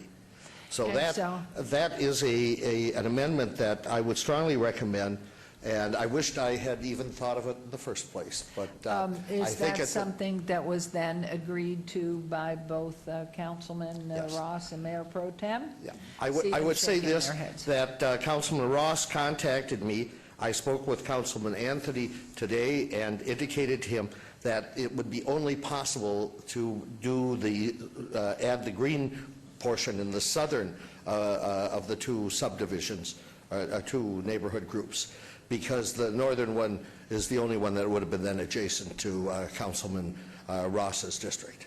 Thank you, So I would Judge. certainly recommend it and urge Okay. that If it I be might, adopted. Mr. Steed, is this public hearing? Yes, Okay, let's take these one at a time as we're moving through them. Is there anybody who wishes to be heard on the configuration changes to the precincts that were mentioned and as they address Ward 6 and Ward 4? Please come forward, state your name. Hearing none, we will close the public portion on these particular, and do we need a motion at this point to approve or wait for the whole? I think we still have a couple more adjustments. Right, we have a couple more changes, and unless there's some controversy, I think you can just... Hold it? At the end, make a motion to approve the redistricting as amended, Okay. and we'll continue to present those And amendments at not this just point. take it piecemeal as we go forward? That's correct. Unless there's some desire to take it piecemeal, we can just keep plowing through this. Probably the most difficult area that we had to deal with in putting together redistricting this time was the areas that is between District 5 and District 3. And part of that comes together because of a Supreme Court case that took place in 1986 called Thornburg versus Gingles. And Thornburg versus Gingles was a proposal that dealt with the, here, I'll give you the map here that can be put onto the screen if you want. That's the new. Yeah, here we go. Okay. I'm going to do the old and the new. So I'm gonna put the old down. The Thornburg versus Gingles dealt with Section 2 of the Voting Rights Act, and basically it laid out what's called a three-pronged test on how one deals with that basically said that if a minority group is sufficiently large and compact, that's one criteria, that is politically cohesive, and that there's evidence of racial or ethnic bloc voting, that we have to provide, under the law, the opportunity for the candidates of that minority group to be heard and have an opportunity for the selection of the candidate of choice of that community.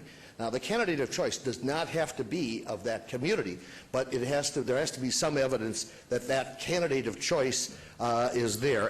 And we've tried to do that, and the place where it played the biggest role here is in the development of a Hispanic majority in Councilman Coffin's District 3.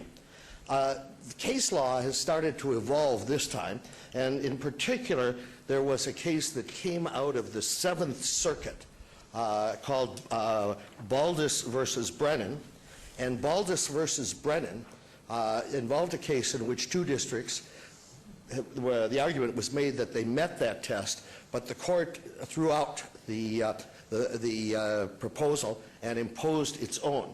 In that particular case, there was a 60% Hispanic district and a 54% Hispanic district, and the court said, no, that's insufficient. You need a higher percentage in order for you to have the candidate of choice to be elected. And the reason being, first, there's a lower educational history among particularly some of the people, poverty levels and income levels, but probably most significant was that there's a higher percentage of non-citizens. And so when they examined it, they hired an expert, and I thought about coming and asking for hiring an expert, but I think I have a pretty good grasp of what the world is going on this. So I said, okay, we can go ahead and do that. So I propose that we do that, and I understand the discussions have taken place between Councilman Barlow and Councilman Coffin, and I can endorse what they have agreed to. That makes a slight adjustment to that percentage. But I have to tell you, I think we can defend this, and I can tell you why I think we can defend this. Under the Baldus versus Brennan decision, there was the possibility of actually creating a 70% Hispanic district, and that is what the court ordered. I can tell you, looking at the data here, it is not possible to create a 70% Hispanic district.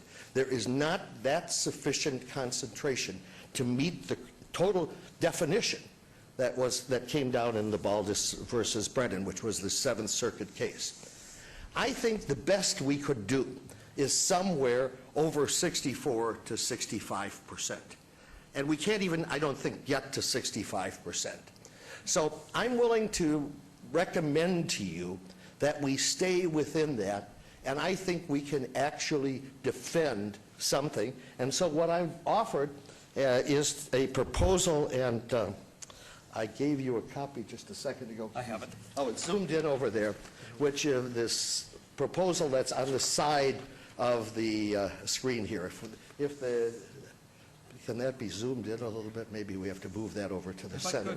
If I could, just like I did with the last map, I explained the changes between Councilman Ross and Councilman Anthony. Let me explain the changes now between Councilman Coffin and Councilman Barlow. I'm going to remove the proposed map. Could I just ask a question, Brad, before you go on, so I'm understanding this? The judge said that you had to have three things, and one was cohesive and compact. Yes. What? The minority group must be cohesive and compact. And what was the second thing? The second one, the first one must be sufficiently large and compact. Okay. The second, it must be politically cohesive. So that's usually provided by evidence that, for instance, African American community votes for African American candidates, Native American communities vote for Native American candidates, Hispanic communities vote for Hispanic candidates. So that's usually what you mean by politically cohesive. And then the final evidence is that there must be racial bloc voting. And what that means is that generally the community as a whole does not vote for candidates of those minority groups if they were at large. So for instance, if we were talking about a race for mayor, or we were talking about a race for judge or something like that, those are the evidence that's usually put in, and those were the evidence that was put into the Baldus versus Brennan case, where there was evidence shown that Hispanic candidates ran, and they did not get the votes out of the white community, and in some cases did not get the votes out of the African American community. Now, I have to tell you, I have a pretty good historical knowledge of what's come on here over the years that I've worked here, over a 20-year period. And I do know that historically there have been some problems with African American and Hispanic communities voting together. I can remember when we were still a 4-person city council and we were creating a minority-majority ward.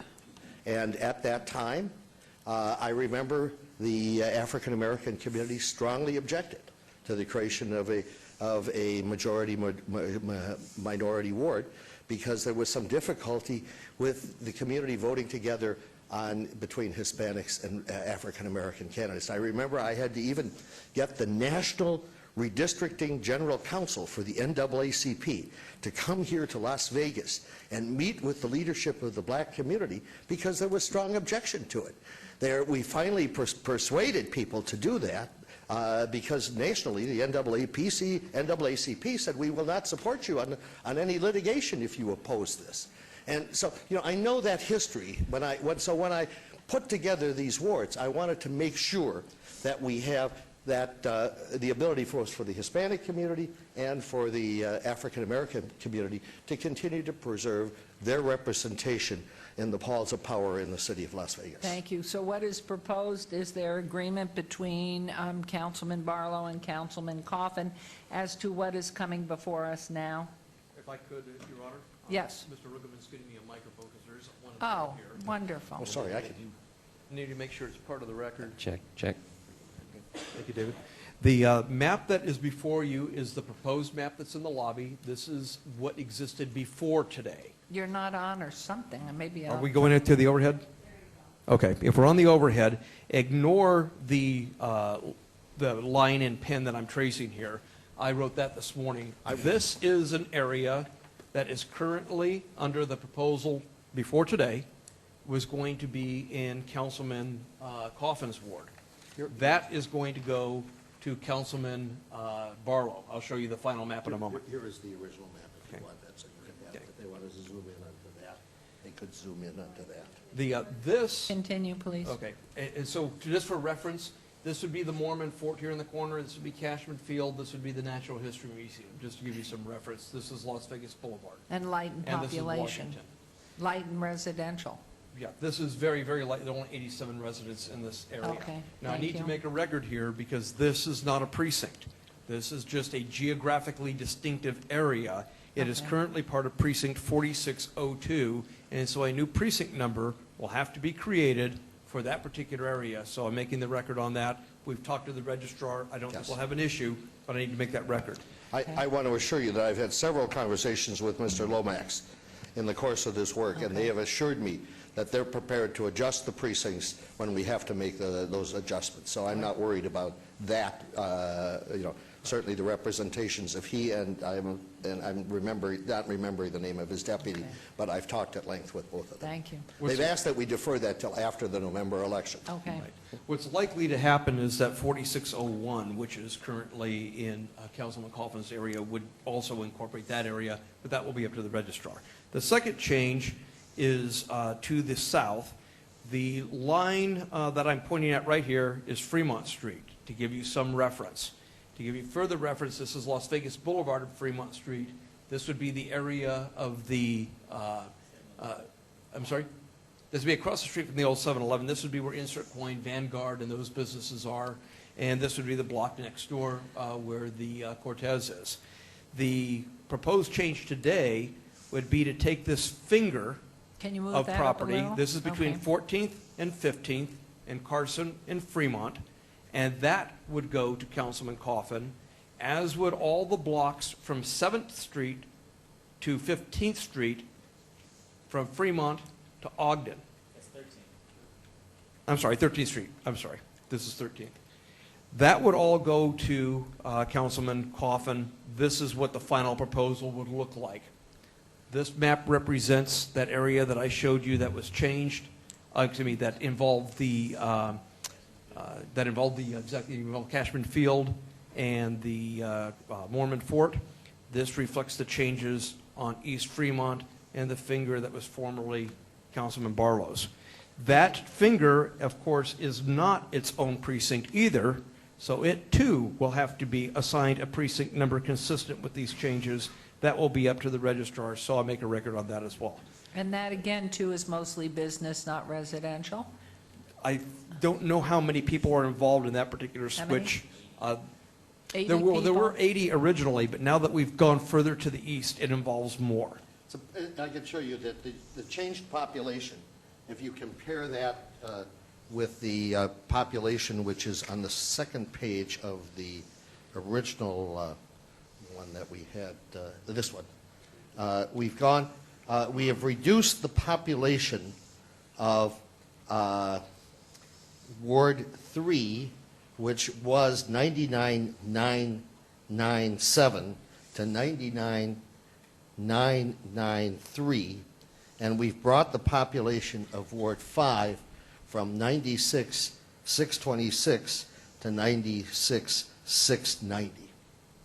And what's happened is the Hispanic percentage in 3 is 64.5%. And there is, of course, a substantial Hispanic percentage in 5 and a substantial African-American percentage. And we made a determined effort to try to preserve and maximize the African-American percentage in that district, because historically, that is a district that has generally provided African-American representation for the City Council. If I could make part of the record Exhibit A and Exhibit B. Thank you, Judge. Exhibit A and Exhibit B. Exhibit A is the proposed amendments reflecting the changes between Councilman Ross's ward and Councilman Anthony's ward. Exhibit B is the proposed map that reflects the amendments or the changes between Councilman Barlow's ward and Councilman Coffin's ward. And can you also, given the number changes, that Excel spreadsheet, just to show what the number changes are? As I have the updated? new Excel spreadsheet for the new changes Right. on the Ross Anthony Anthony. change, Mhm. and the other ones are minor, but what I'm going to do before I leave tomorrow, I will show up at planning, and I will make sure that new maps are prepared, and I will work with Brad to make sure that they can be displayed in advance of the final vote. Thank you. I would like, this is public hearing, so if there's anyone here who'd like to speak on these two new precincts, or one new precinct and the ward delineations. Okay, hearing none, I'm closing the public hearing. Your Honor, we have one more comment that Mr. Steed needs to make. This is regarding a little cleanup item. I think it's off of Alta in one of the wards. So if Val, if you'll put that on the record, and Yeah. then, go ahead. Could you put up a map that shows the location of MLK in Charleston? Shows MLK in Charleston. Yes, as you can see, Here's MLK. 4612 in the original bill was split slightly south of that at Pinto instead of at Alta. And I don't know how the change was made, but we need to show that was moved northward so that it's a straight line all the way across on both sides of the I-15. So this map is correct, but the text of the ordinance will have to be changed.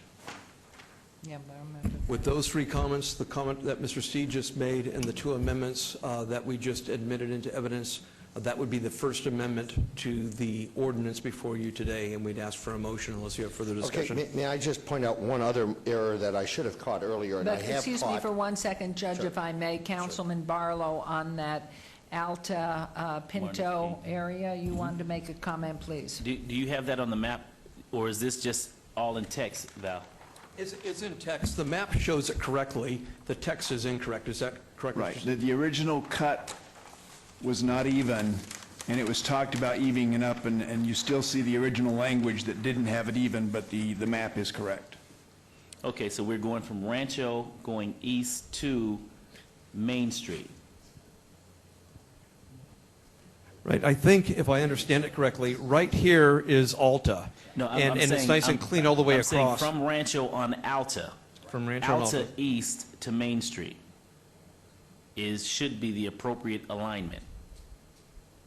I believe that's what it shows. That's what it shows on the map. Yes, that's correct. That's what I'm And, asking. and west of that, it stays on the Alta alignment rather than Pinto where it was earlier in the text. Right.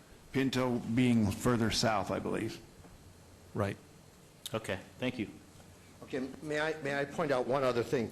On the proposed change, the Ross Anthony change, there was a change made, but I see it is not reflected on the map. I'm going to show you very quickly if we can zoom in here. And okay, zoom, I have to lower that zoom a little bit because you're not going to see what I need to show. What we have to show is on the change, there's a precinct that's just north of Ann, and we did correct it at planning, but it isn't reflected in the change. It is a little green precinct right up here. And under the old map, it would have worked, but if you see on this map, they did the map reflection was made after we first saw that map, and I had them correct it, but it isn't reflected in here. And so the new map will reflect that, because otherwise it would be a non-contiguous portion that's part of Alderman Anthony's district, but it wouldn't be contiguous to the rest of his district. It's a very minor thing. There's only 5 people involved in it, but that change will be made so that we don't have the non-contiguous thing. A map will be made. We actually did make the change in planning. I'm going to circle it on the map, and you can see it's... Yeah. With those changes, we would submit that as First Amendment and ask for your consideration. Okay, let me just ask Councilman Barlow and Councilman Coffin, as I did with Councilmen Ross and Anthony. Are you all right with this? Please. You have to try again. Too many microphones on. Nope. There it is, Your Honor. I think the change, as outlined by Judge Kessler, makes a lot of sense for 2 reasons. Number one, the change in population is very small. The racial change is very small and probably not relevant.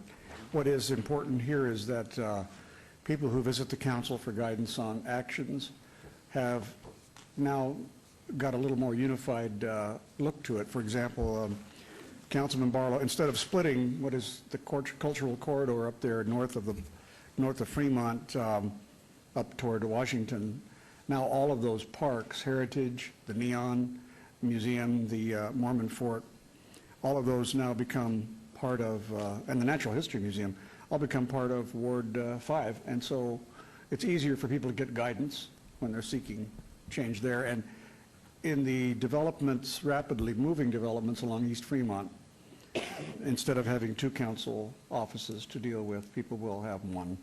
I think that makes a lot of sense. So I think people, when they look at these maps, they wonder why you do things, but I think in those cases, I think it's important to point out there is a good reason. Thank you. Councilman Barlow, you want to make some comment too, please? Yes, Mayor, and first and foremost, I would like to thank our City Attorney's Office and their entire staff, as well as Judge Kessler, for working with the council as it relates to redistricting and refining our ward precincts as well as our ward interest, and specifically those being 2 separate line items. And Councilman Coffin is absolutely correct in the sense of making sure that when we have representation of precincts as well as ward interests, such as the Cultural Corridor, the East Fremont Entertainment District, and the like, it is more streamlined when in fact applicants or interest groups can meet with one specific council person versus crossing the street and having to deal with another council person as it relates to the interest of that specific geographic area. And so I am in agreement with what the negotiated proposal lays out, and I'm looking forward to continuing to represent the Cultural Corridor, as well as the new area to the northwest, crossing now over Cheyenne, because I will be representing everything from Decatur up to, from Cheyenne on Decatur up to Craig, and west to approximately Torrey Pines. And so I'm looking forward to getting up there and meeting those residents as well after we make the final motion as of December 5th. So, Mayor, thank you so very much, and I want to also thank the council for working out all of the issues that existed and coming to a consensus as it relates to redistricting on behalf of the city of Las Vegas and all of its residents. Thank you, Councilman Barlow. Now, did we not pass redistricting before? Do we need to rescind that and revote, or do we amend? What do we do here? You need to make a motion to approve this ordinance as amended here today during recommending. And once you've made that motion, then you need to make a pass or do pass motion to send it to the full city council for a vote on December 5th. And I want to thank Judge for coming back here and enjoying our wonderful weather, and congratulations again. Working with all my friends Thank you. that I had the opportunity to make here in Las Vegas. Well, we certainly wish you a happy Thanksgiving and safe travels. Mayor Pro Tem, how about it? Mayor, if I could just ask, after the vote, I just had a couple of informational questions. Sure. Has nothing to do with this so much, but just so my knowledge and the knowledge of the council. Thank you. I'll make a motion to approve the redistricting plan with the First Amendment. And recommend it to the council as a do pass? Yes, recommend to the council as a do pass. Get it all in one motion. Okay, all in one motion here. There's a motion, please vote. And please post. And that is posting, unanimously passes. Now there's another. Now, Councilwoman, you had questions, technical ones? Yes, just phone. informational information. Would you put on the to the viewer the breakdown as far as African Americans, Hispanics, Caucasians? We had it up there just a minute ago. I gave one copy to Mr. Riggleman to file with the clerk, so I'm hoping the judge has an extra. There we go. And if we could zoom in on that a little more. I'm not thinking so much about now, but I'm thinking about in the future. You know, I could run for another term myself, and if I won, then that would take us partway through that next 10 years, right? Next 10 years, you do it again. But what I'm looking at is our population right now is 41,800 or 601, to the Hispanic 39,000. By that time, it's going to be primarily Hispanic, I would think. So when that occurs, then, do we use all of these different, these three different objectives that you stated, Judge? Would that refer to the Caucasian also? For example, would they be protected if they needed protection? Because right now, of the three districts that are closer to having a minority, we already have Hispanic, we already have African American, and we're down there then with myself, Caucasian, representing the current. Historically, Caucasians have not been a protected subgroup under the Voting Rights Act. The protected subgroups are Hispanics, African Americans, Native Americans, Asians. They protect actually the Hawaiian natives and Alaskan persons of ethnic Alaskans. But the history of discrimination was what was motivated in both Section 5 and Section 2. But I have to tell you this, that we made frequent redistrictings in the last 10 years, and actually in the last 20 years, because of the phenomenal growth that's occurred in Las Vegas. And so with that phenomenal growth, we were changing the ward lines literally every 4 years. And the county, you didn't do that. In the state, you didn't do that because they weren't authorized. But the city authorized that, and because of the burdens on city councilmen. I was talking with Councilman Coffin earlier, and I said, I don't know if I ever want to go on the city council. I've had a couple of opportunities. That's a lot of work compared to the work that I had to do as a state legislator. And I admire all of you by virtue of that. But because of the frequent burdens, you made those changes so that the populations were equalized, so one council person didn't have to carry all the heavy load as population growth. And Judge, I realize that, and my feeling was we were always moving for diversity. Yeah. But you know, when we got into the situation where Ricky and I were talking, and we had an area that we were going to exchange, and then it found out we couldn't exchange it because it was primarily Hispanic, and that would add too much Hispanic to his African-American group. My concern is, I just hope we're protecting all groups. And even if it's not in that area, what can one do? I mean, The difficulty that comes in is populations are going to change. And one of the things that appears to happen is the growth patterns certainly as I've been following Las Vegas, have changed substantially in the last 2 or 3 years. But suddenly you've had this huge Zappos corporation coming in here and really revitalizing a lot of the downtown area. And I've seen all this growth that's coming in these high-rises that have been downtown. I'm not sure that the growth is as frequent in the outer areas. Well, So I'm just looking at Ward 1 now, because I know that we're close towards 3 and 5 and what's happening. Sure. And I've seen what's happened there. I see this move up, that we're only about 3,000 difference Caucasian between Hispanic right now.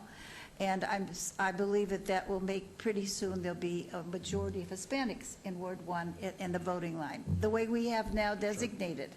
The way we've broken it up, because when we did that, when we talked about with Ricky, that's what that did. That left a very large chunk of population that will be there, because it can't go into Ricky's ward because of his situation. Let me, though, point out one thing with the Hispanic population, and this is why I pushed hard for the higher percentage in Ward 3, and it has an impact in your district. My guess is that probably 52, 53, maybe even 49% of the Hispanics in Las Vegas are citizens, and the rest are not. And so by virtue of having the lower rate of citizenship, not because everybody's illegal, but because people are in the process of going to the 5-year step of acquiring citizenship, that it's unlikely that in the next election that there would be a Hispanic majority. Well, I'm talking about in the 10 years after. I'm talking about the 10 years after, I think there could be, if the population trends continue the way they are. 10 years goes quickly. But I don't know if those population trends continue the way they are. That's the real other interesting thing. My only concern is this: you have stated, and that the Caucasian would not have the same protection that the other minorities have. And I'm just saying, and I'm going on the record now, I probably won't be here at the time, but I'm going on the record now saying that I hope whoever is on the council, maybe none of us will be here then, but at least on the written record, that there is protection given to all ethnic groups, not just some that were selected at the time where they were needed, because we've moved so rapidly. Look at the way the African American has diversified within all our wards. That was one of the questions when we were doing this before.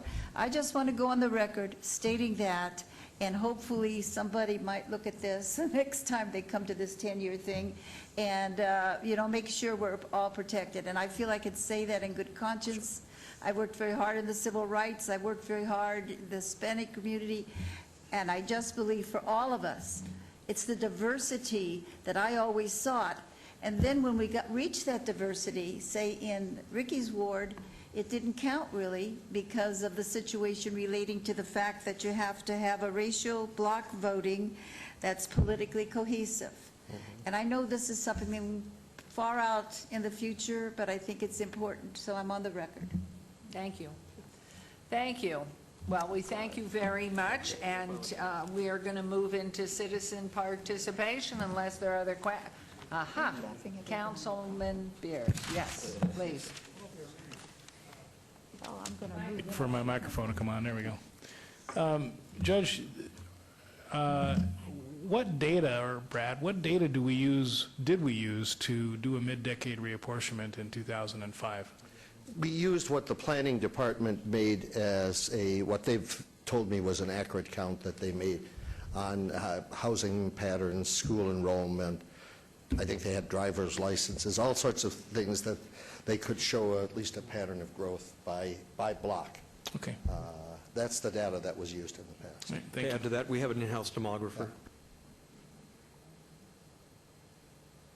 Thanks, Mayor. Judge, this isn't so much for you, but thank you very much. You and I have done this twice now. Yes. And I appreciate all you do. I do have a recommendation, and this is actually a suggestion from Councilman Beers, Mr. Jerbick, Mr. Steed, Mr. Fagg, I see you're in the audience, and Ms. Fretwell.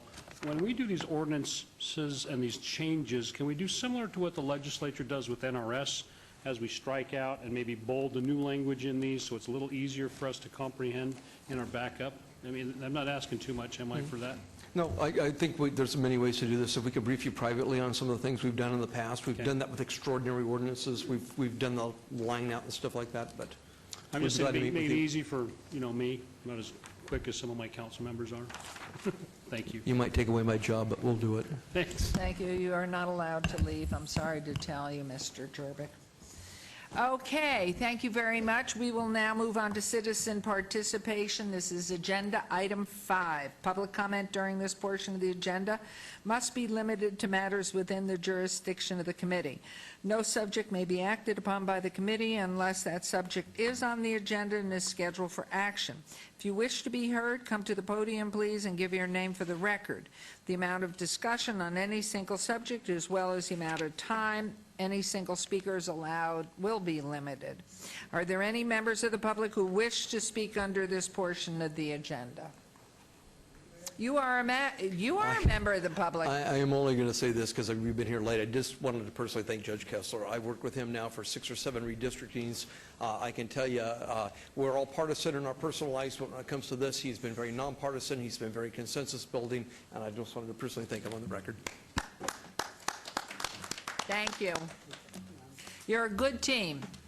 Yes, Councilman Coffin. Thank you, Your Honor. And I, too, want to congratulate Judge Kessler on helping us again. I've seen, well, my first reapportionment was 1991, and he was there.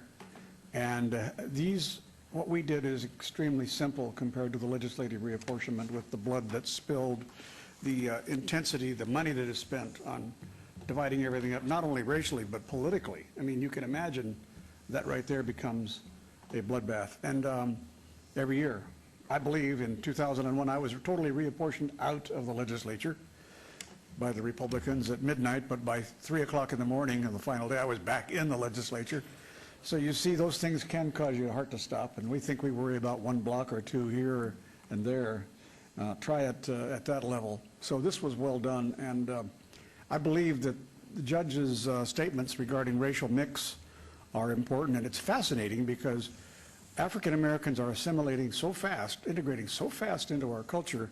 It's one of those overlooked phenomena that so much noise had been made over decades and decades of inequality that it is getting more difficult to reapportion to create such a protected district because, in fact, African Americans have integrated almost without, I don't think anybody could predict it, how it happened, and it's a good sign of our society. And the same thing is going to happen with this Hispanic culture, too.